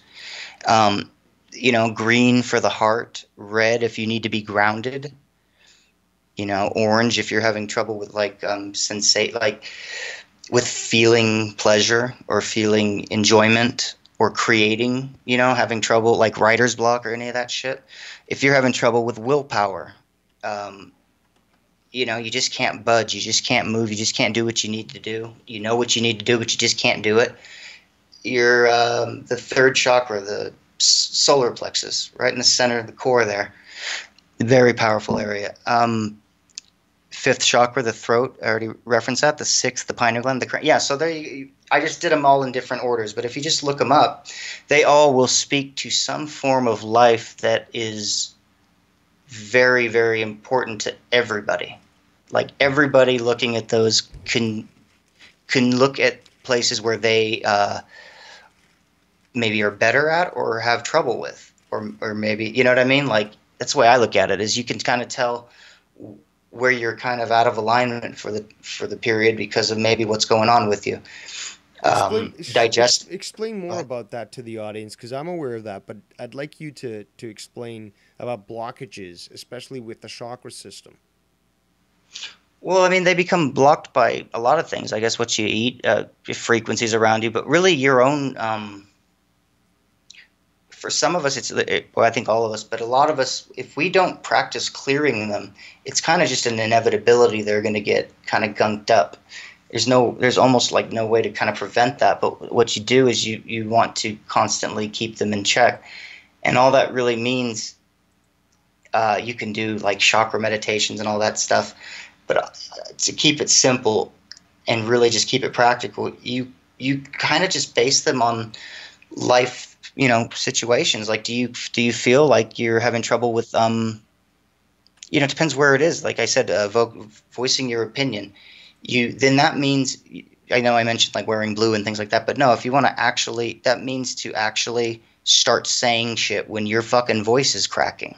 Speak it up, because if it's, you know, if you're having trouble speaking, you feel like you're not allowed to speak or you can't speak, for some reason or another, you need to get it out to somebody, even if that sometimes that could mean writing it down, journaling. It can be that, but a lot of times it really is. Usually it's getting it out to somebody, and usually it's getting it out to somebody in particular. And so if you can do that and be truthful about it, that will unblock your chakra. So like that will line you up. It's not just about your chakra, it's about your whole life. Something in your life's out of whack. That could be one aspect. Maybe you're having trouble with you know, you always feel like you're in a haze, or you're not able to you're unorganized. You just can't get it together. Money troubles, this and that. You're not doing good at budget, balancing your stuff out. Everything's just fucked. You need to ground more, you know, and that could be as simple as getting in nature, walking around barefoot a bit, and also just practical application. I mean, I can't really say I'm not the best with fucking money myself or any of that, but just knowing you need to do these things, and then you challenge yourself on the thing you're not doing, or the thing that you're not giving yourself enough of. If you're having trouble with like your second chakra, you're not feeling pleasure enough. Well, you know what that means? You're not probably giving yourself enough like you time. Give yourself a fucking bath. Masturbate. Do something. I'm serious. Like, do something that is literally like, just make the day for you. Whatever that means for whoever the fuck's listening. Like, do something that matters to you. A lot of times we let work, life, family dictate what we have time for. And we don't sit there and think, what do I really need and what do I really want? More importantly, what do I really fucking need? A lot of times we know what that is, and what we don't think we have is the time for it. You got to make it, or you've got to make the effort one way or the other, wherever that may be. Yeah, I mean, chakras is definitely something that you'll want to look up and just kind of go on your own little journey on. It's I mean, people even can go as far as to say that we're kind of chained to this existence by chakras, and that they choose not to believe in that and think that it goes fucking deep as shit. I just, the way I look at it is, we are in this human experience to pretend that a major working function of them is not a major working function is, at least at this point in time, is just kind of, you know, missing the point. Because we are here to experience this life, and that goes for all the bullshit, the pain and the struggle and all of that. But we can surely have more joy and peace in our lives as well, and that's kind of what I'm all about in trying to do, you know, awakening us all to, myself included, you know. And I think it builds a lot on what you were previously speaking about earlier on this episode, in regards to how the health of a certain organ can affect your ability for your body's energy to flow properly, including with your chakras. So even with the liver, for example, it could affect your chakras from flowing properly with energy, and you know, can cause sort of a blockage. So, you know, I think you made a good point in regards to how the whole health of the body is necessary for you to attain that spiritual connection. Yeah. No, it's interesting. You know, when you give something a name, whether it be God or spiritual or this and that, or people, you know, the new dismissal term is New Age. I hate that shit. You know, but really, it just comes down to doing what's right for you. And all spiritual really means is listening to that inner self and that inner voice, you know, and knowing which voice is which. And a lot of us don't think we do, but you have different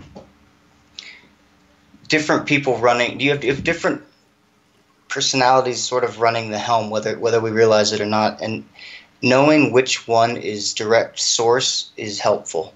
And the funny part is it's all source, so you can kind of take, solace in that, but it's distorted source, basically, a lot of it.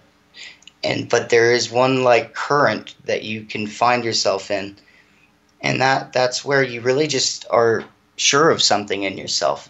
And that could be anything, right?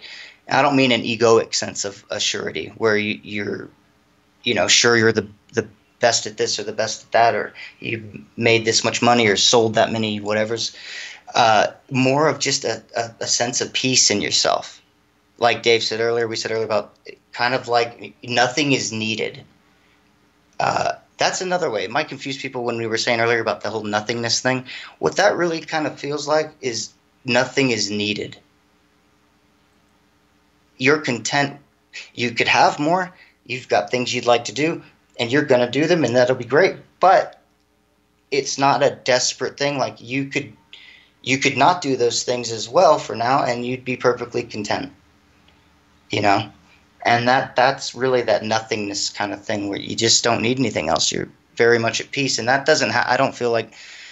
I think a lot of us we don't, have that, but that's why we're making this video. Is so even for myself saying all this shit, it's a great reminder to keep going and not just keep going as it is, to change as many little tweaks as you can.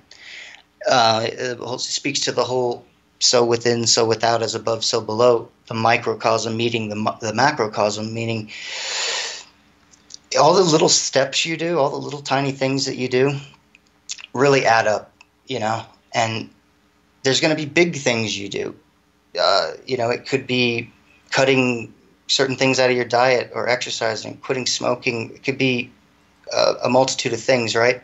Those are major steps or little steps, depending on how many where you're at. It could be as simple as getting more sleep, or just committing to little things. My point being is, don't discredit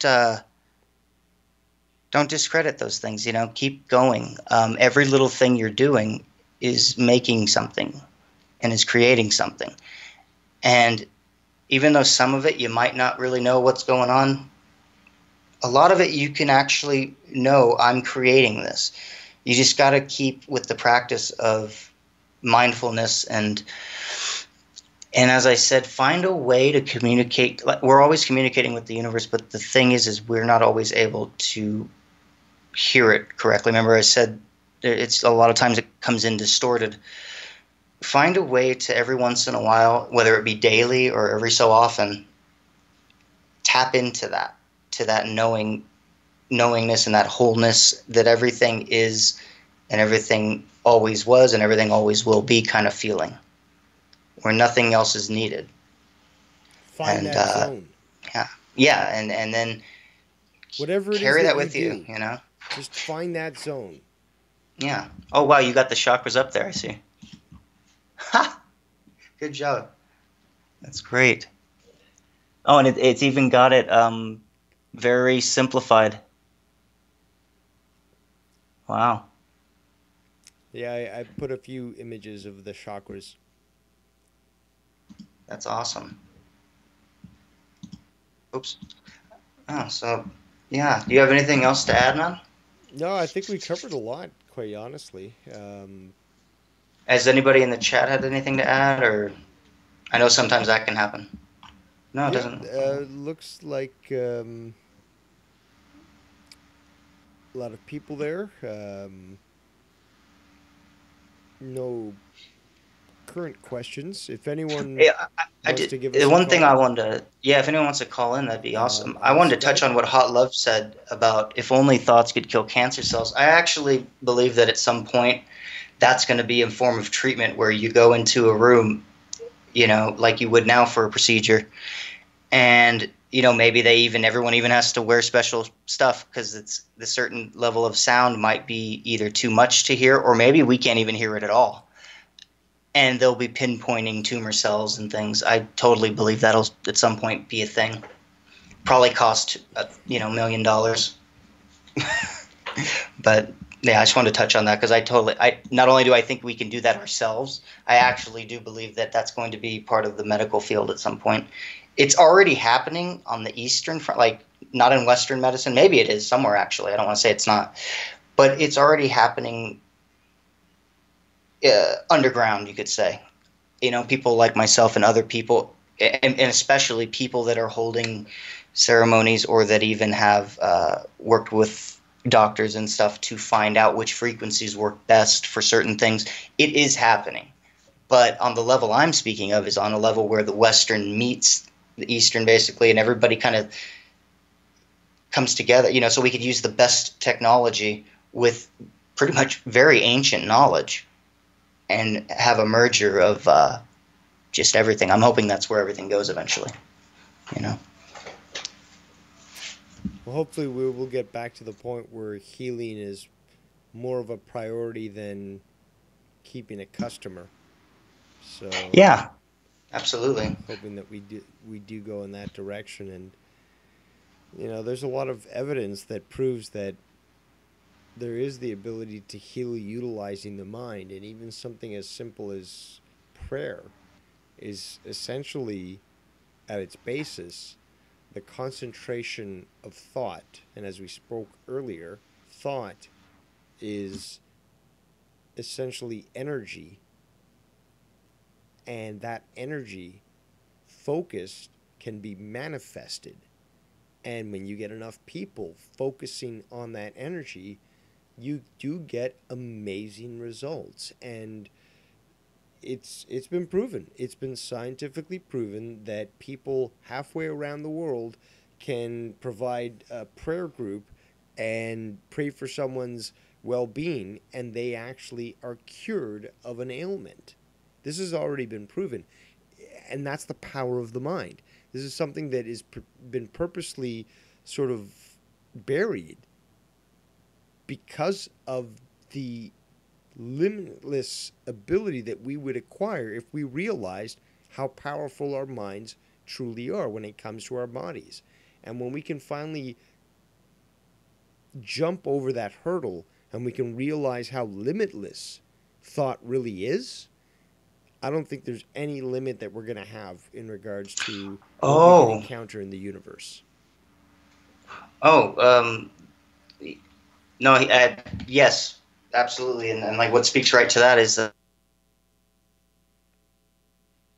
you're cutting out, Jesse.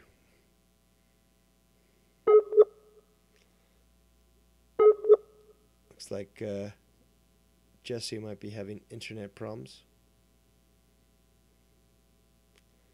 We'll just wait for him to try to reconnect, because it sounds like he had something important to add.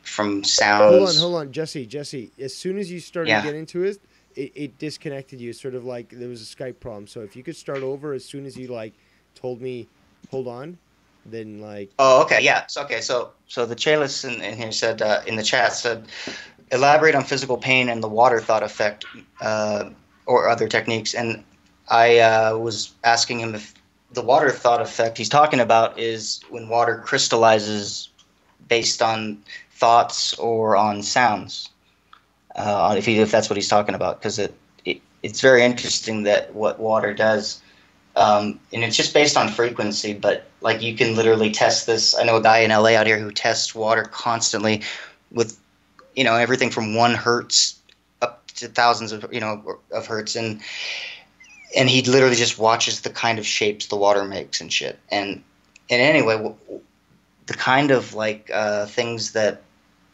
the water crystals will do is when you say that you love them or something, is they expand and they do all kinds of wonderful things. And then when you put words like hate, they start to kind of shrivel. They start to darken or brown. They start to do different things that show that they're sick. You can also do this test with plants. You could plant something that is easy to grow, and literally just or do it with vegetables. Put some in a container that say love and some that say hate. See which ones go bad faster. And I'm not going to sit here and say I've done that, but I have seen people do that, and it's interesting. It's actually really interesting when you on some of the stuff that was used to see how fast it. It wasn't so much about how the stuff on the good side, yeah, it looked good, but it was about how the stuff on the other side looked that made you go, whoa. Wait, you said, well, on DMT you were reminded we are water. Well, we are. Scientifically we are, right? Like 70% or some shit, right?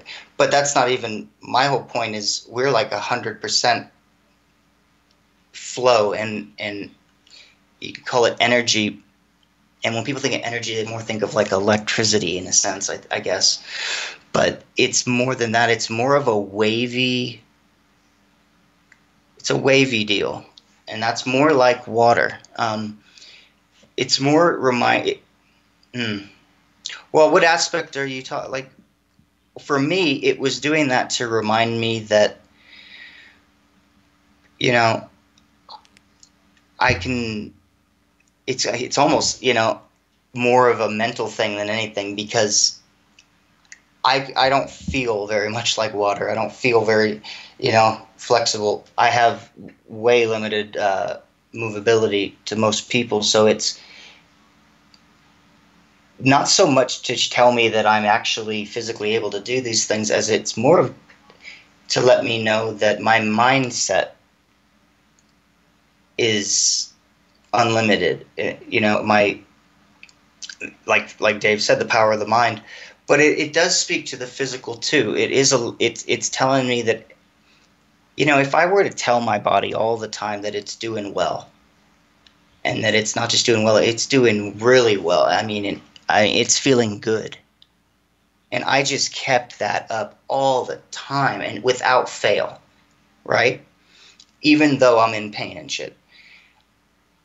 I do know that would change a lot of things. It wouldn't take the pain away, wouldn't take my situation away. It wouldn't eliminate the pain, but it sure as fuck wouldn't add to it. And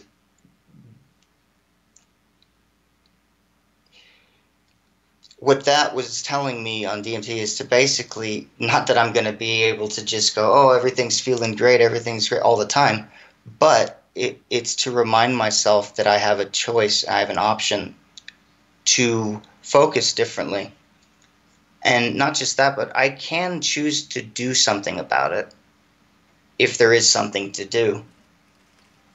And, sometimes you don't. Yeah, I mean, it's hard to explain. The water thing is, especially I'm equating it to pain. That's why it's really, really hard to.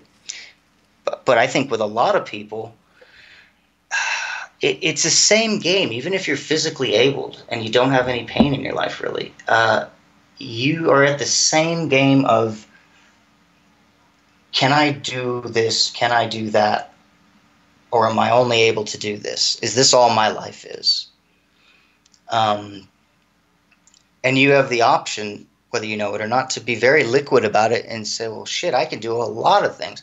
Matter of fact, the very first thing that happened to me in that trip was like everything, what was the thought that came to me, almost like a voice, was to say, you don't have to do anything at all, Jess. Nothing at all. Or you can literally do everything. Like, everything's at your disposal. And what that meant was in the mind. I'm not going to physically get to do everything that I desire. Like, every little thought I come up with isn't going to just manifest here, there, and everywhere. But to an extent, it kind of will, if I keep honing it in and keep, playing the game, basically. I think being water is playing the game. Not trying to control it, but having control in knowing how to play it. And that's, I think that, for me, I think that's for me what that means, actually. Now, it took me all this time to figure that out, but I think that's to me what that means. Whether you're in physical pain or not, I think it's very important to remember that you have option of some kind. Yeah. feel bad though, because when I say that, I think about a lot of people, including myself, that don't feel like there is any option. You know, tell that to the fucking starving kid somewhere, right? So it's really fucked, you know? Life can be a trip. But I think here's the thing though. There are some people in this life that really have no option. There's zero option. They're going to fucking go through what they go through, and that's it. And that is going to be it, and it is what it is. There are a lot of us that are fucking suffering and going through things that we actually do have options, and we're not allowing ourselves to see it. And I think that's the key thing, because the water thing to me is the reason that even comes to me is because I can feel very rigid at times and feel, you know, that this is all there is to suffer and to be in pain all the time.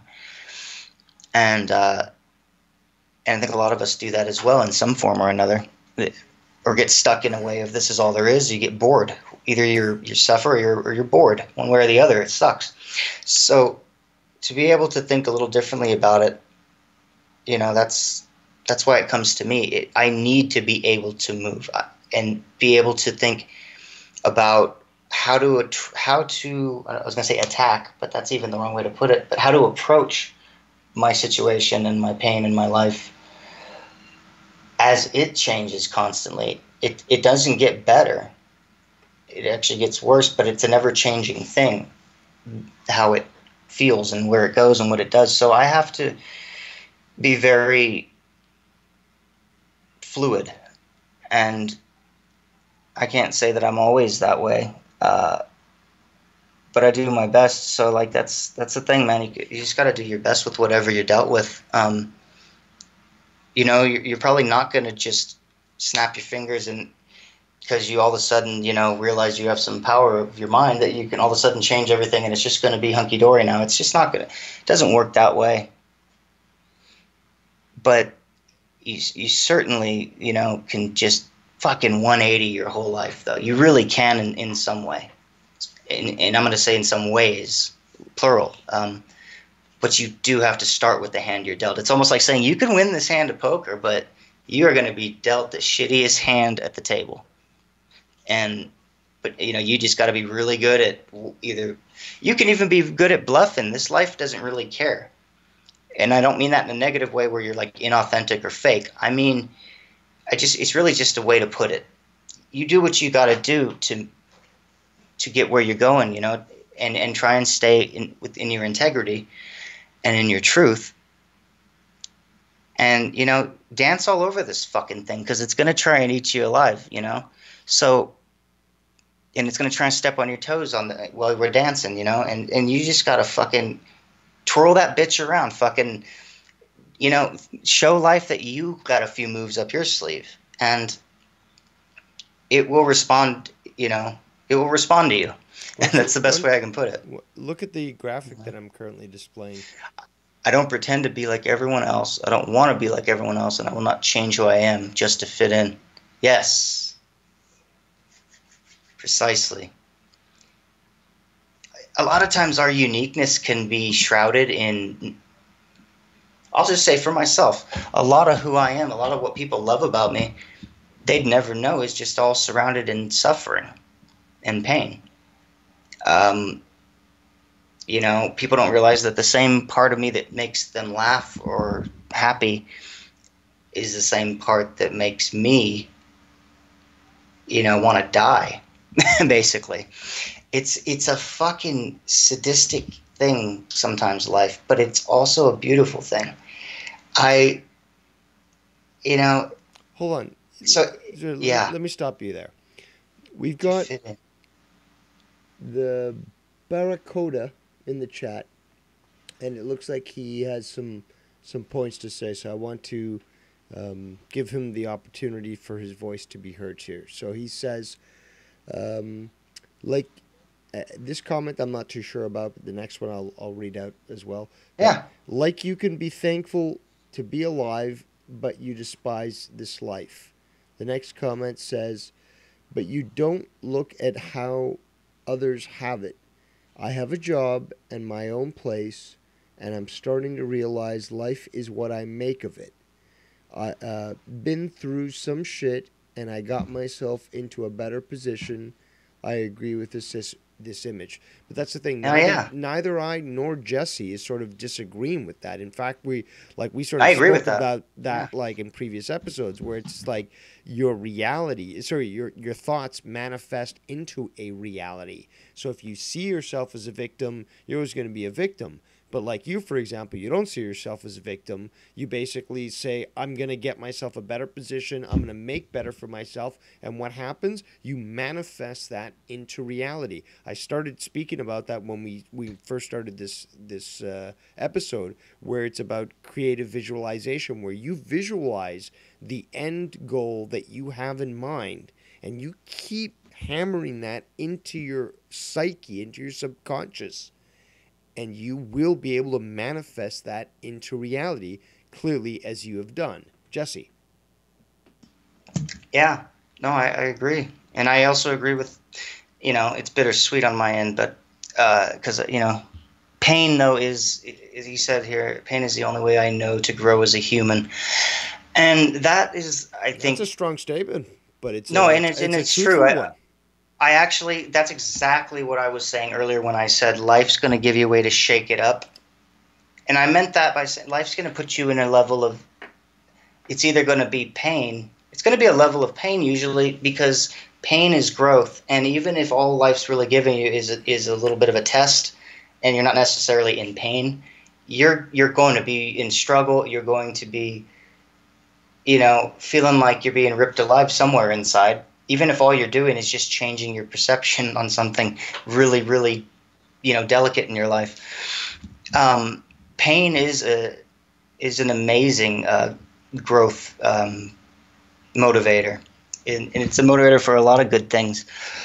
It's hard when it's always in your life. I think when it's there 24/7, it's a little harder. It's fucked up because it really does. That actually is precisely why I'm able to. I'm sure you can agree that it's not just physical.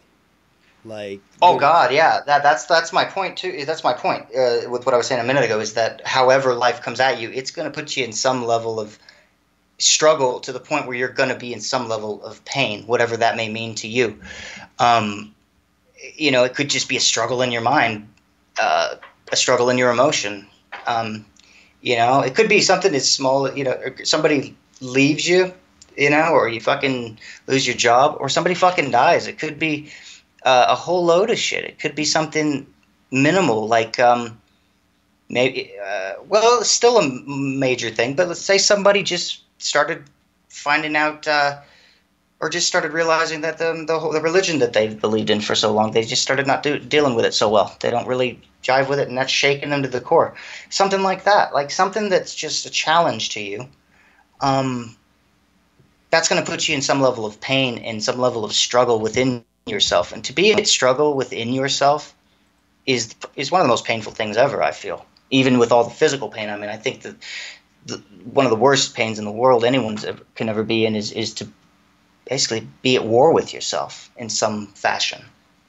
And life is going to usually put that in front of you at some point, even if it's for a moment. I got up now. Am I live? Isn't that the same graphic? No, it should change for you in a moment. Oh, okay. Change is the only constant. Bingo. Yeah. Oh, fuck yeah. I mean, and I've actually thought about that. Like, what about when things seem what you're saying? Yeah, but what if things, it's funny, because I sat there and thought, like, even if you dig your heels in, because some people in this life aren't meant to constantly change in a obvious fashion. Or you could even say some people are meant to stay kind of asleep and just kind of go about life routinely. No, but it's life that's changing around them. It's not them. No, I know that's my point. Is life will always continue to change, even with those moving parts that don't really change. It will always have these little parts that kind of stay the same. But man, life's always going to be changing at a monumental rate, and that should be. That is one of the things that gets me through a lot of times, is knowing that no matter what I do, even if I drag my feet or don't know what to do, something's going to change, and it always has. Even if in some ways I feel the same as I did 20 years ago. Every fucking, just all the time, things change. They just do. Like, there's no way around it. You can bury your hand in the sand, and eventually that sand will turn to water or something. Like, you know what I mean? Like, fucking, that's a California going joke. You drown yourself in your own ignorance. That's yeah, I mean, human beings are very strange. Analogy. What do you think of this quote that I've put up? Human beings are very strange. They have ego of their knowledge. They don't have knowledge of their ego. That's the thing. Like, well, that's one of the things. I think when people come to grips with that, that's one of the first things. That's actually a great point that goes into what I was just talking about, where that could be a very painful thing for somebody to all of a sudden realize they've got this huge fucking ego. Yep. And they don't like that about themselves. But wait a minute, that's what I've been doing all of that. It's like this mix of, well, I shouldn't hate myself, but I fucking don't like. I kind of want to change that. Like, it's this mixture going on. You don't want to hate yourself, but you don't like it at all. You don't want to do it anymore. And it's this awareness that it'll cause you to kind of eat yourself alive for a minute, and then you realize any hurt you might have done to anyone or any whatever. But ego is also a healthy thing. So it's a funny little game we play with ourselves. I think a lot of what we think we need in life, or think we are, or think we've accomplished, is all ego. Unless it's something that's in, huh? No, I would say definitely not. Ego is not, attributed. I would say that ego is not entirely attributed to some great things that we've accomplished. No. I mean what a lot of people. I mean, what's the first thing people tell you about themselves is like just monumental achievements or this or that, but they don't tell you about them. You know what I mean? They don't tell you about the human being underneath you. They tell you what they've done or what they, or maybe it's people talk about what they want to do. And I feel my point of that, it wasn't anything huge. It was just saying that, we kind of focus on those things that kind of make us anxious or desperate, as I was saying earlier, to want something out of life that, where is that wanting or calling coming from? Or is some of that calling coming from a very egoic place where it just wants to get to a destination? No, but you raise a good point. The ego is a very important aspect of the human psyche. Now, what many people don't know, and this is scientifically backed, at least from the sources that I've read, and that, you can debate that, but the ego essentially emerged from a period of long-term prosperity for humans, and it was created probably due to a cataclysm to face with the enormous task of essentially surviving an extinction level event on their planet and having to start over again. So the ego, and other aspects of the psyche essentially allow for humans to have this survival instinct. So it's not necessarily a bad thing, because as humans, in this world, we naturally require that sort of thing in a hostile world. So absolutely. I agree with you where the ego is not necessarily a bad thing, but we sort of have to keep reins on it, like our demons. Yeah. We have to keep them sort of under control, knowing the power that they have, so that at least we know, to not go to a certain extent. It's again hard for me to explain it. Esoteric concept, but I'm sure, Jesse, you have a better ability to do so. Yeah, if I could remember what was just said. Keeping a rein. Oh, keeping a rein on the ego. Yes. Yeah, that's kind of, I think that's what I was getting at too, was basically we mistake the ego for what's important, in my opinion. And there are aspects of the ego that are wonderful. As far as I'm concerned, like the ego rests in the first, when I talked about chakras, a lot of times the chakras that get kind of get the I don't is the first three chakras. Why? Because those are where the ego really likes to reside. You only really get up into the other chakras the more your ego kind of sits back and dissolves, and it's very necessary though when you're talking about survival, basic instinct, when you're talking about even things like creating. Yeah, that comes from the heart, that comes from the soul, but you also have to have a level of confidence that, yeah, a lot of that should come from the soul but too, and just ego. being. That's not ego. Well, there's a part of it that I feel is. Maybe that's just a differing of a. I feel like that's the healthy side of ego. That's Ego is the drive for a human after the last ice age to attack a mammoth with a spear and try to garner not only the support of his tribe, but to kill that beast to feed his tribe. That's where ego essentially starts. And that is, I think, a good example of where, one should look. It's like, it's a leap of sort of, not faith, but basically the individual that's utilizing ego, despite the fact that it can be good, is doing so in a way to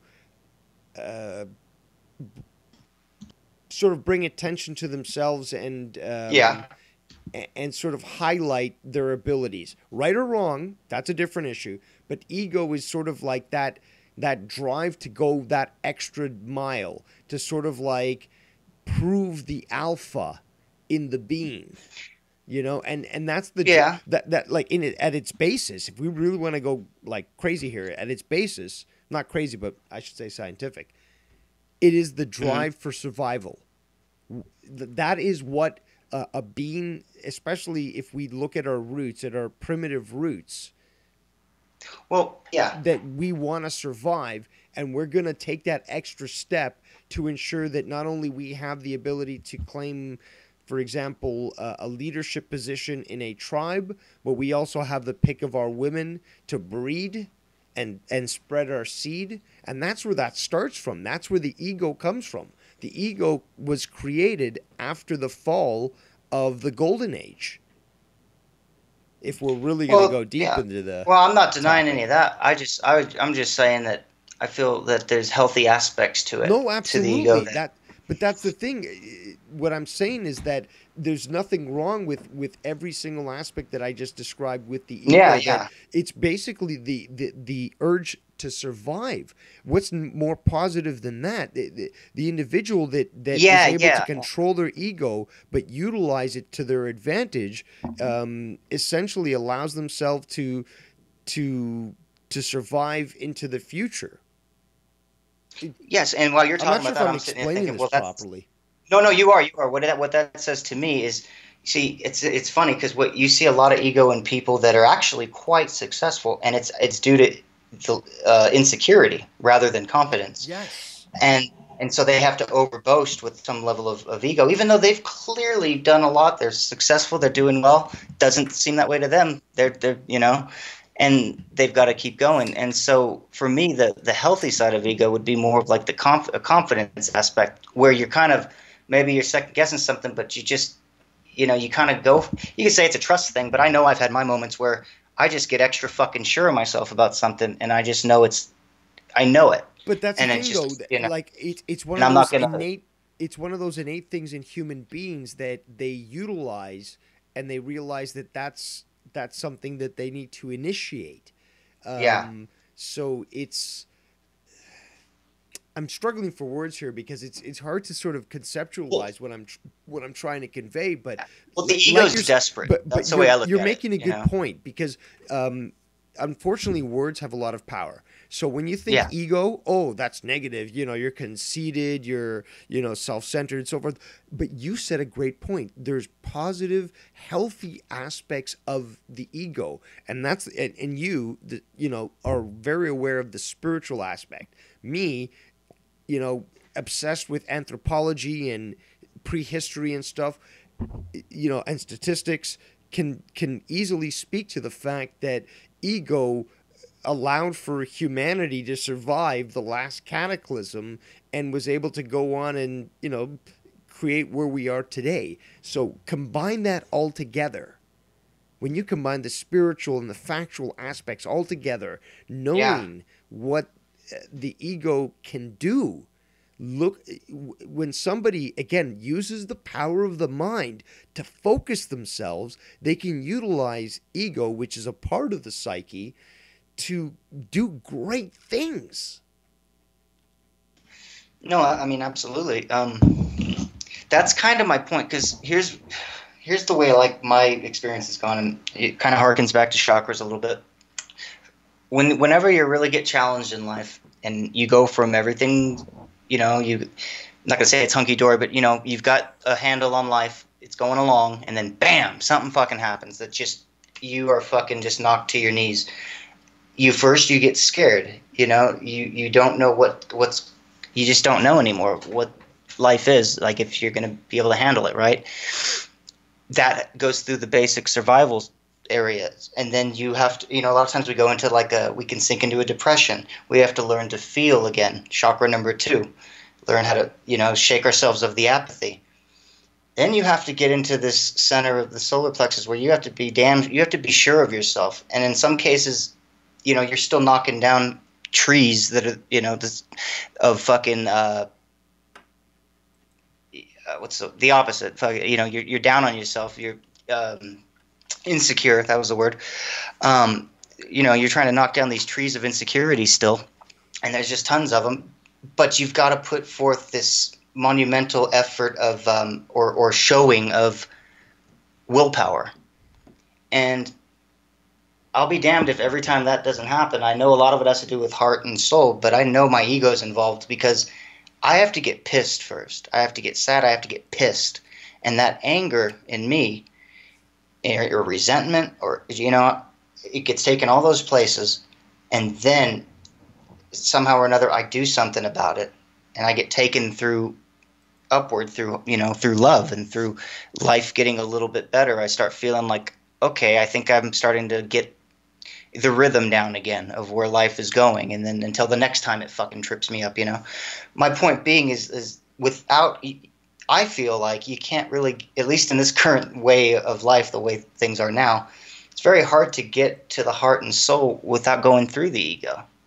It's a fucking hell of a teacher if you allow it to teach you, not to lead you, but to teach you, and in some cases that means letting it lead you here and there for the sake of experience and learning. But when you can truly step back and allow it to just teach you and not let it be the fucking, running the ship all the time, that's where it really serves you best, because it comes in handy here and there. When you're putting forth an idea and you're being challenged on it, in your heart and soul it's right, and that's going to help. But man, sometimes your ego has to be the one that steps in and says, come hell or high water, I'm doing it this way. I'm not going to hear it anymore. And sometimes when you just know something is the way it needs to be, and you're being challenged left and right, and like Dave said earlier, sometimes for better or worse, or right or wrong, you've got to just stick to it, and you've got to stick to your guns and plow through. And sometimes I feel like that really takes the ego to kind of give us a boost and say, fuck this, I'm going for it. That's just how I look at it. What do you think, Dave? Absolutely. There's also, when it comes to the ego, there's also the fact that it's preconscious, as the image that I'm showing right now. It's both conscious and preconscious, where again, the ego is something that you are actively sort of pushing. It's not like the super ego or the id, which are Freudian sort of definitions on the psyche. And therefore, basically, like Jesse is saying, is that you're actively projecting an ego. Now, how that ego works for you is up to you. Can you use that ego to seek good things and benefit yourself? Or is it going to be something that's more focused on a victimhood and a sort of entitlement mentality. So, like Jesse said, there's positivity that can come from an ego. It just depends, really, on how you focus yourself. No, yeah. It's a tricky little monster because it can come off as something it's not sometimes. It's fun. It really takes. Sometimes you really won't know what was leading you until retrospect, but a lot of times you can know. It really just won't. It's weird. I just gave you an example a minute ago where it's very heart soul led, but the ego has to kind of punch through. And then there's times where you're punching through and you're using a lot more ego than anything. And there's a certain feeling, at least that comes over me, and it's not a good feeling because I know I'm hurting myself or potentially hurting others, whether it means. And sometimes it just has to happen. Like, I can just speak to my pain, for instance. I can sit there and just focus on how fucking shitty it is. And some days I really do need to just do that. And that means that anyone around me is probably going to be feeling a little shitty too. If they're anywhere, if they're close to me. Or, like, close to me, just, in my life. Or in the vicinity of me, in that way. It's a shitty little feeling, and sometimes you just have to go through it. Other times, maybe when you're not in pain, but you're just doing a certain pattern where, like, you just don't want to be wrong about something. You just don't want to be wrong. You just can't be fucking wrong. And then you realize, what the fuck? What's the harm in being wrong? Like, it means you can learn something. Or another thing too, ego. Like, let's say that you want to, someone's talking and you don't understand something they said, or you need to, but you're afraid to ask them. That's ego trying to keep you held back as well. Yes. Great way of describing that. And that could go a couple ways. That means you never speak up, or that could mean you boast it up and you pretend you know about things when you really don't because you're too fucking afraid to ask. Yes. That's, ego's a little tricky guy. Such great insight, Jesse. Such great insight, because you're just, like, speaking it perfectly. There's that sort of belief that if you're unable to be correct, then you're just going to speak about it anyways with some sort of authority, and that is the negative aspect of the ego. And it's mind-blowing, dude. Like, you're just saying this way better than I ever could.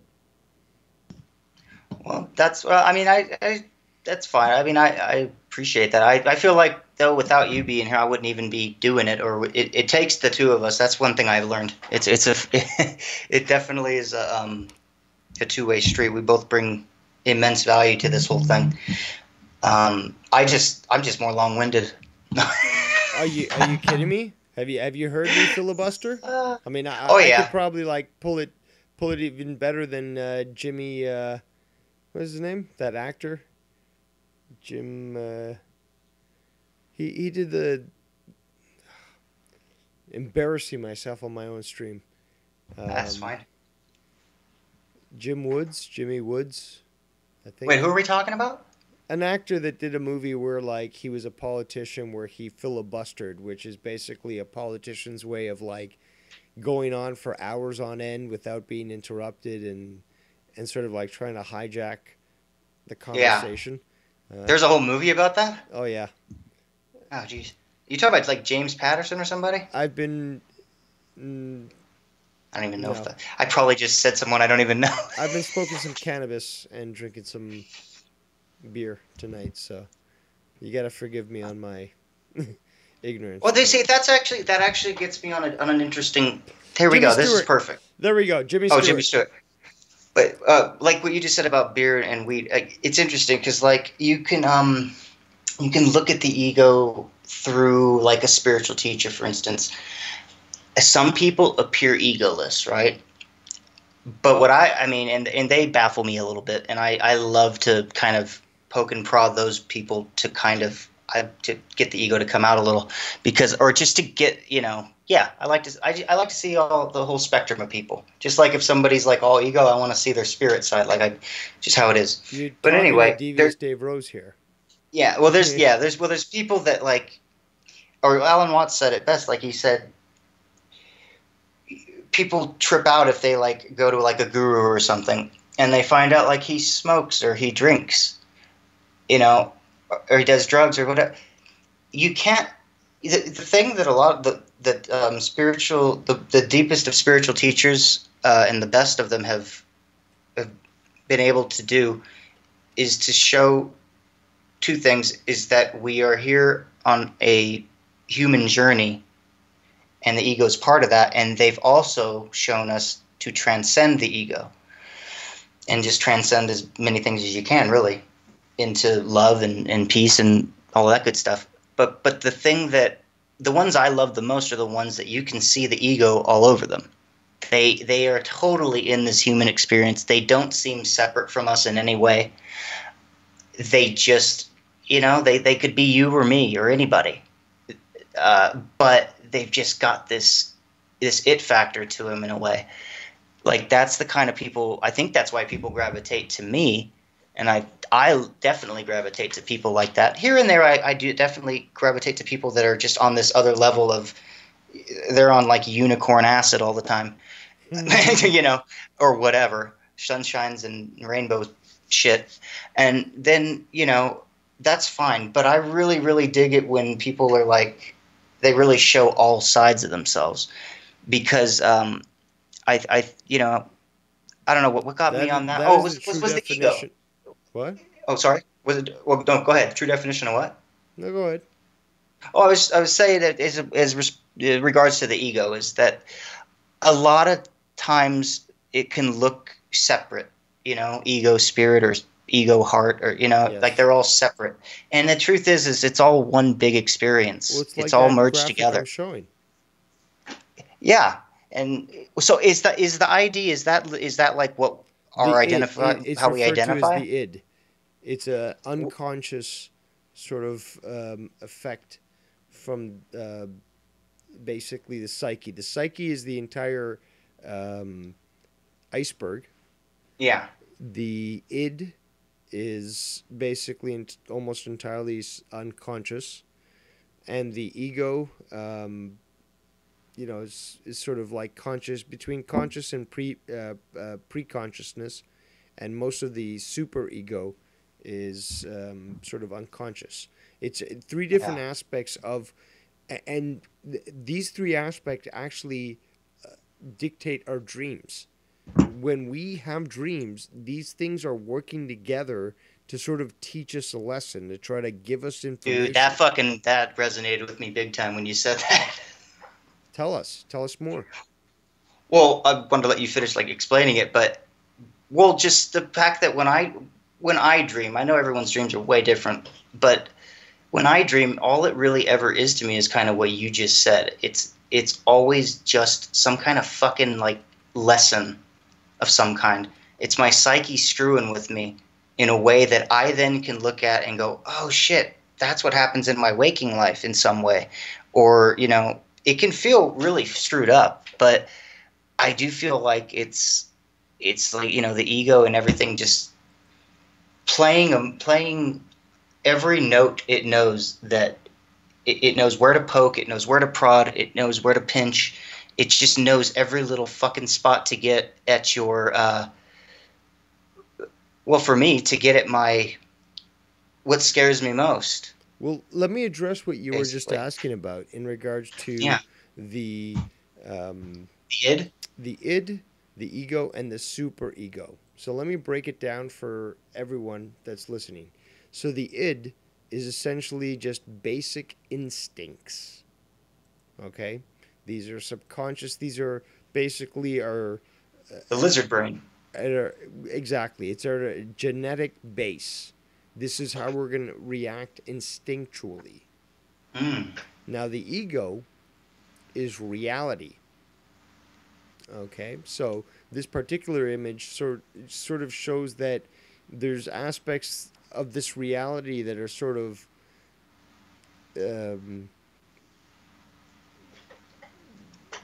what's the best word, Jesse? Uh,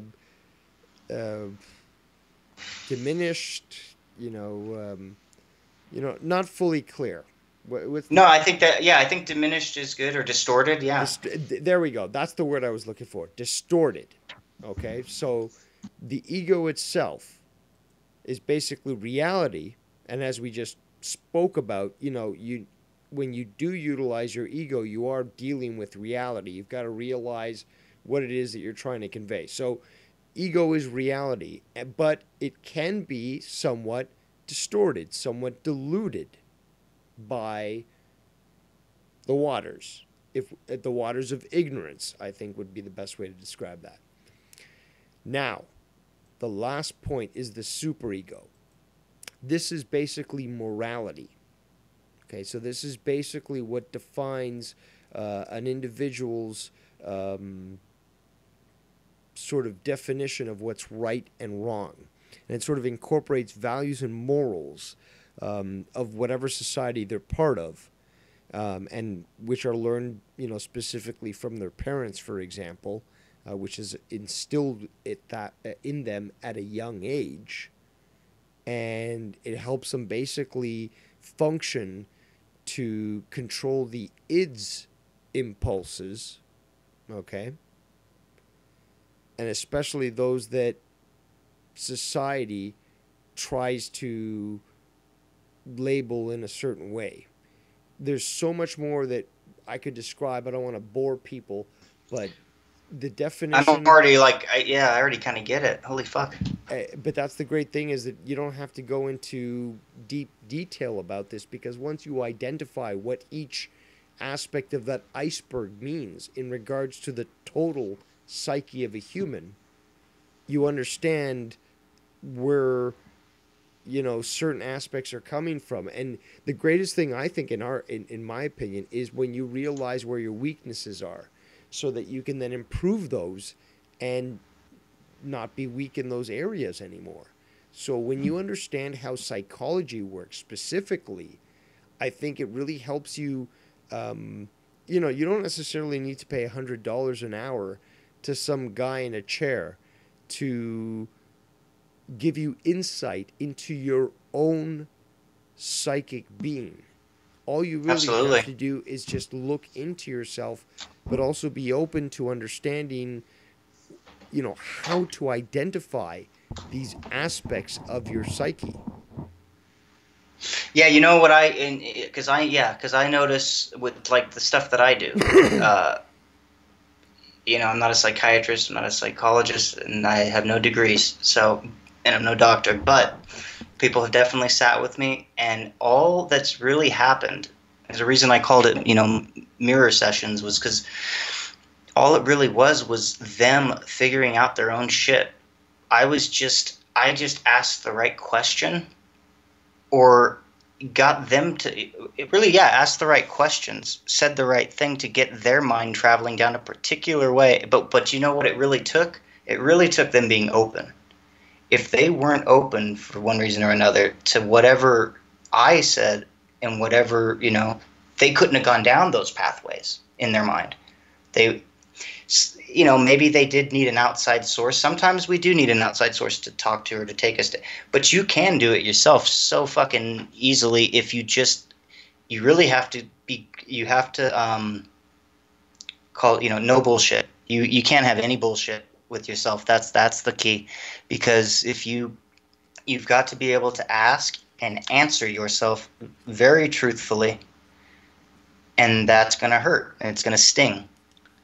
And you're not going to want to admit that you're the fucking problem all along. That it doesn't matter who touched you. It doesn't matter who wronged you. It doesn't matter who hurt you. It doesn't matter any of that. What matters is that you're holding on to it and that you can let it go.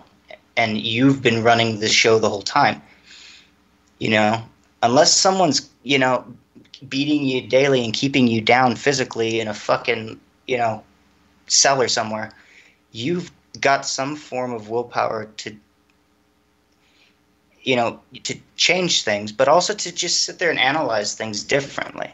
You can think about things differently. Yeah, you don't have to pay somebody for that, because all they're going to, a lot of times they'll bullshit you, but they also do good things where all they really do is get you to be introspective.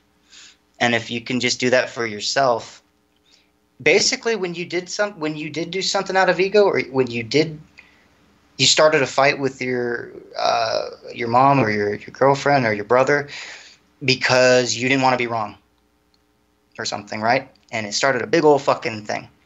And you guys still don't talk or something because you just don't want to admit that. And you can't say, I'm sorry. That kind of shit. It's like all you have to do is be able to admit to yourself.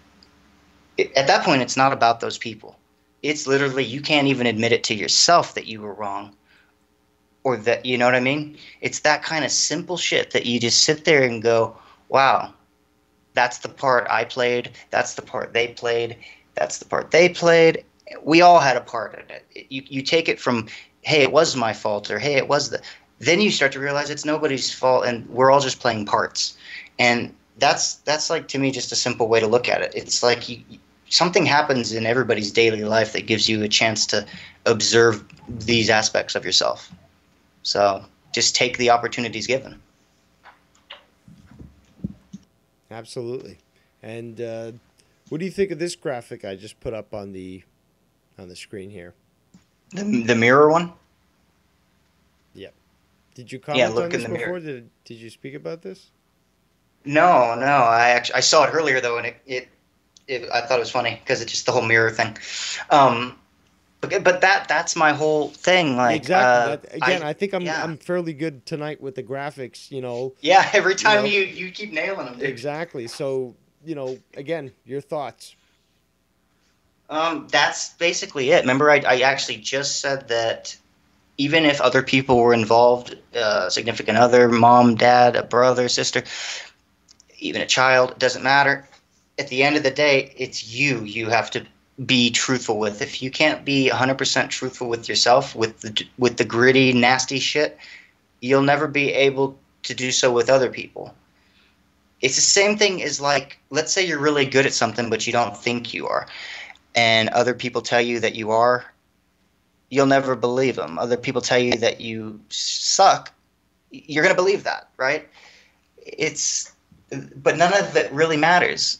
It's great that the people, you could choose to believe that the ones that say that you're great at something that, you're insecure about, you can believe them. But as soon as they're out of the picture, you're in a shell again. You're not confident.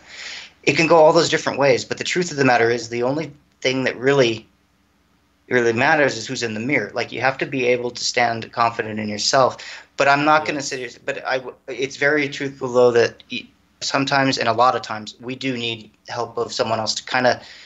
That's why I also call it a mirror, because when somebody else says something about you, and it's a positive or a negative, always remember they're seeing that in themselves as well, and they're projecting to you. Which means, and if you see something in somebody else, or they say something about you, I'm going to speak on it more if you see something in somebody, right? You think somebody's kind, that's in you too. Like, you're seeing it in them because it's already in you. And if you think somebody else is talented, you are too. It may be in the same thing. It may be in something else. There's never a difference. That's kind of my point. I know I'm kind of butchering the explanation, but if you can kind of find this way of figuring out that there is literally no difference between anybody, and that everybody you meet is a literal another version of you, it makes the whole game a little easier to play. Sometimes, until it has its hard moments, but it makes it easier in the way of you don't blame the mirror so much. You go inward and you say, like somebody says something and you take it the wrong way. You realize, oh, it's not because they said that. It's not because it's because I fucking feel that. I felt something inside. I responded to it. I reacted to it. Somebody could tell you you're a fucking loser and that you suck at this and suck at that. You don't have to even acknowledge it. You ever have that moment where somebody says something to you, you just don't care? Didn't matter to you? But then there's those times that it means everything to you, though, sometimes. that, and usually it has to do with whether you know somebody or not, or there's a close relationship. But isn't it just, to me, it's very interesting. Sometimes words have no effect. And then there's other times they can rule your fucking life. And a lot of times they're not even your words. But they are your belief somewhere inside. So I know it's going all over the place, but the whole thing with I guess it's because with mirroring, it does get tricky. Life is like a house of mirrors. And if you're not confident in who you are, or you don't look introspectively at who you are, you're going to think that every other mirror in the house is you. And even though they are aspects of you, they're not you. You know, you'll go your whole life thinking your dad's view of you or somebody else's view of you. And all they were this whole time was part of the mirror. They weren't you. So what all that means is just, spend time with yourself, spend time truthfully and honestly with yourself and sincerely with yourself. And I think everything in life will really fall in place no matter what's going on. I really think that's like such key, What do you think, Dave? Absolutely. That's a great way to summarize things. But I think we've covered basically everything we could tonight. And I think we had a great episode. I mean, we've been going on for about 2 hours and 40 minutes. 3 hours. And we no calls, huh? It's perfectly fine. I mean, you and I were able to get a lot of information out. We had a lot of interaction in the chat. So I do appreciate it for those that did join us here tonight. And Absolutely. I do appreciate Jesse for sharing his insight tonight on the Darkroom, Power of the Mind. So I just want to thank everyone and just let you know that you can find us very soon with another great episode of Darkroom. I'm Devious Dave Rose, joined by Jesse J. And keep your eyes to the sky.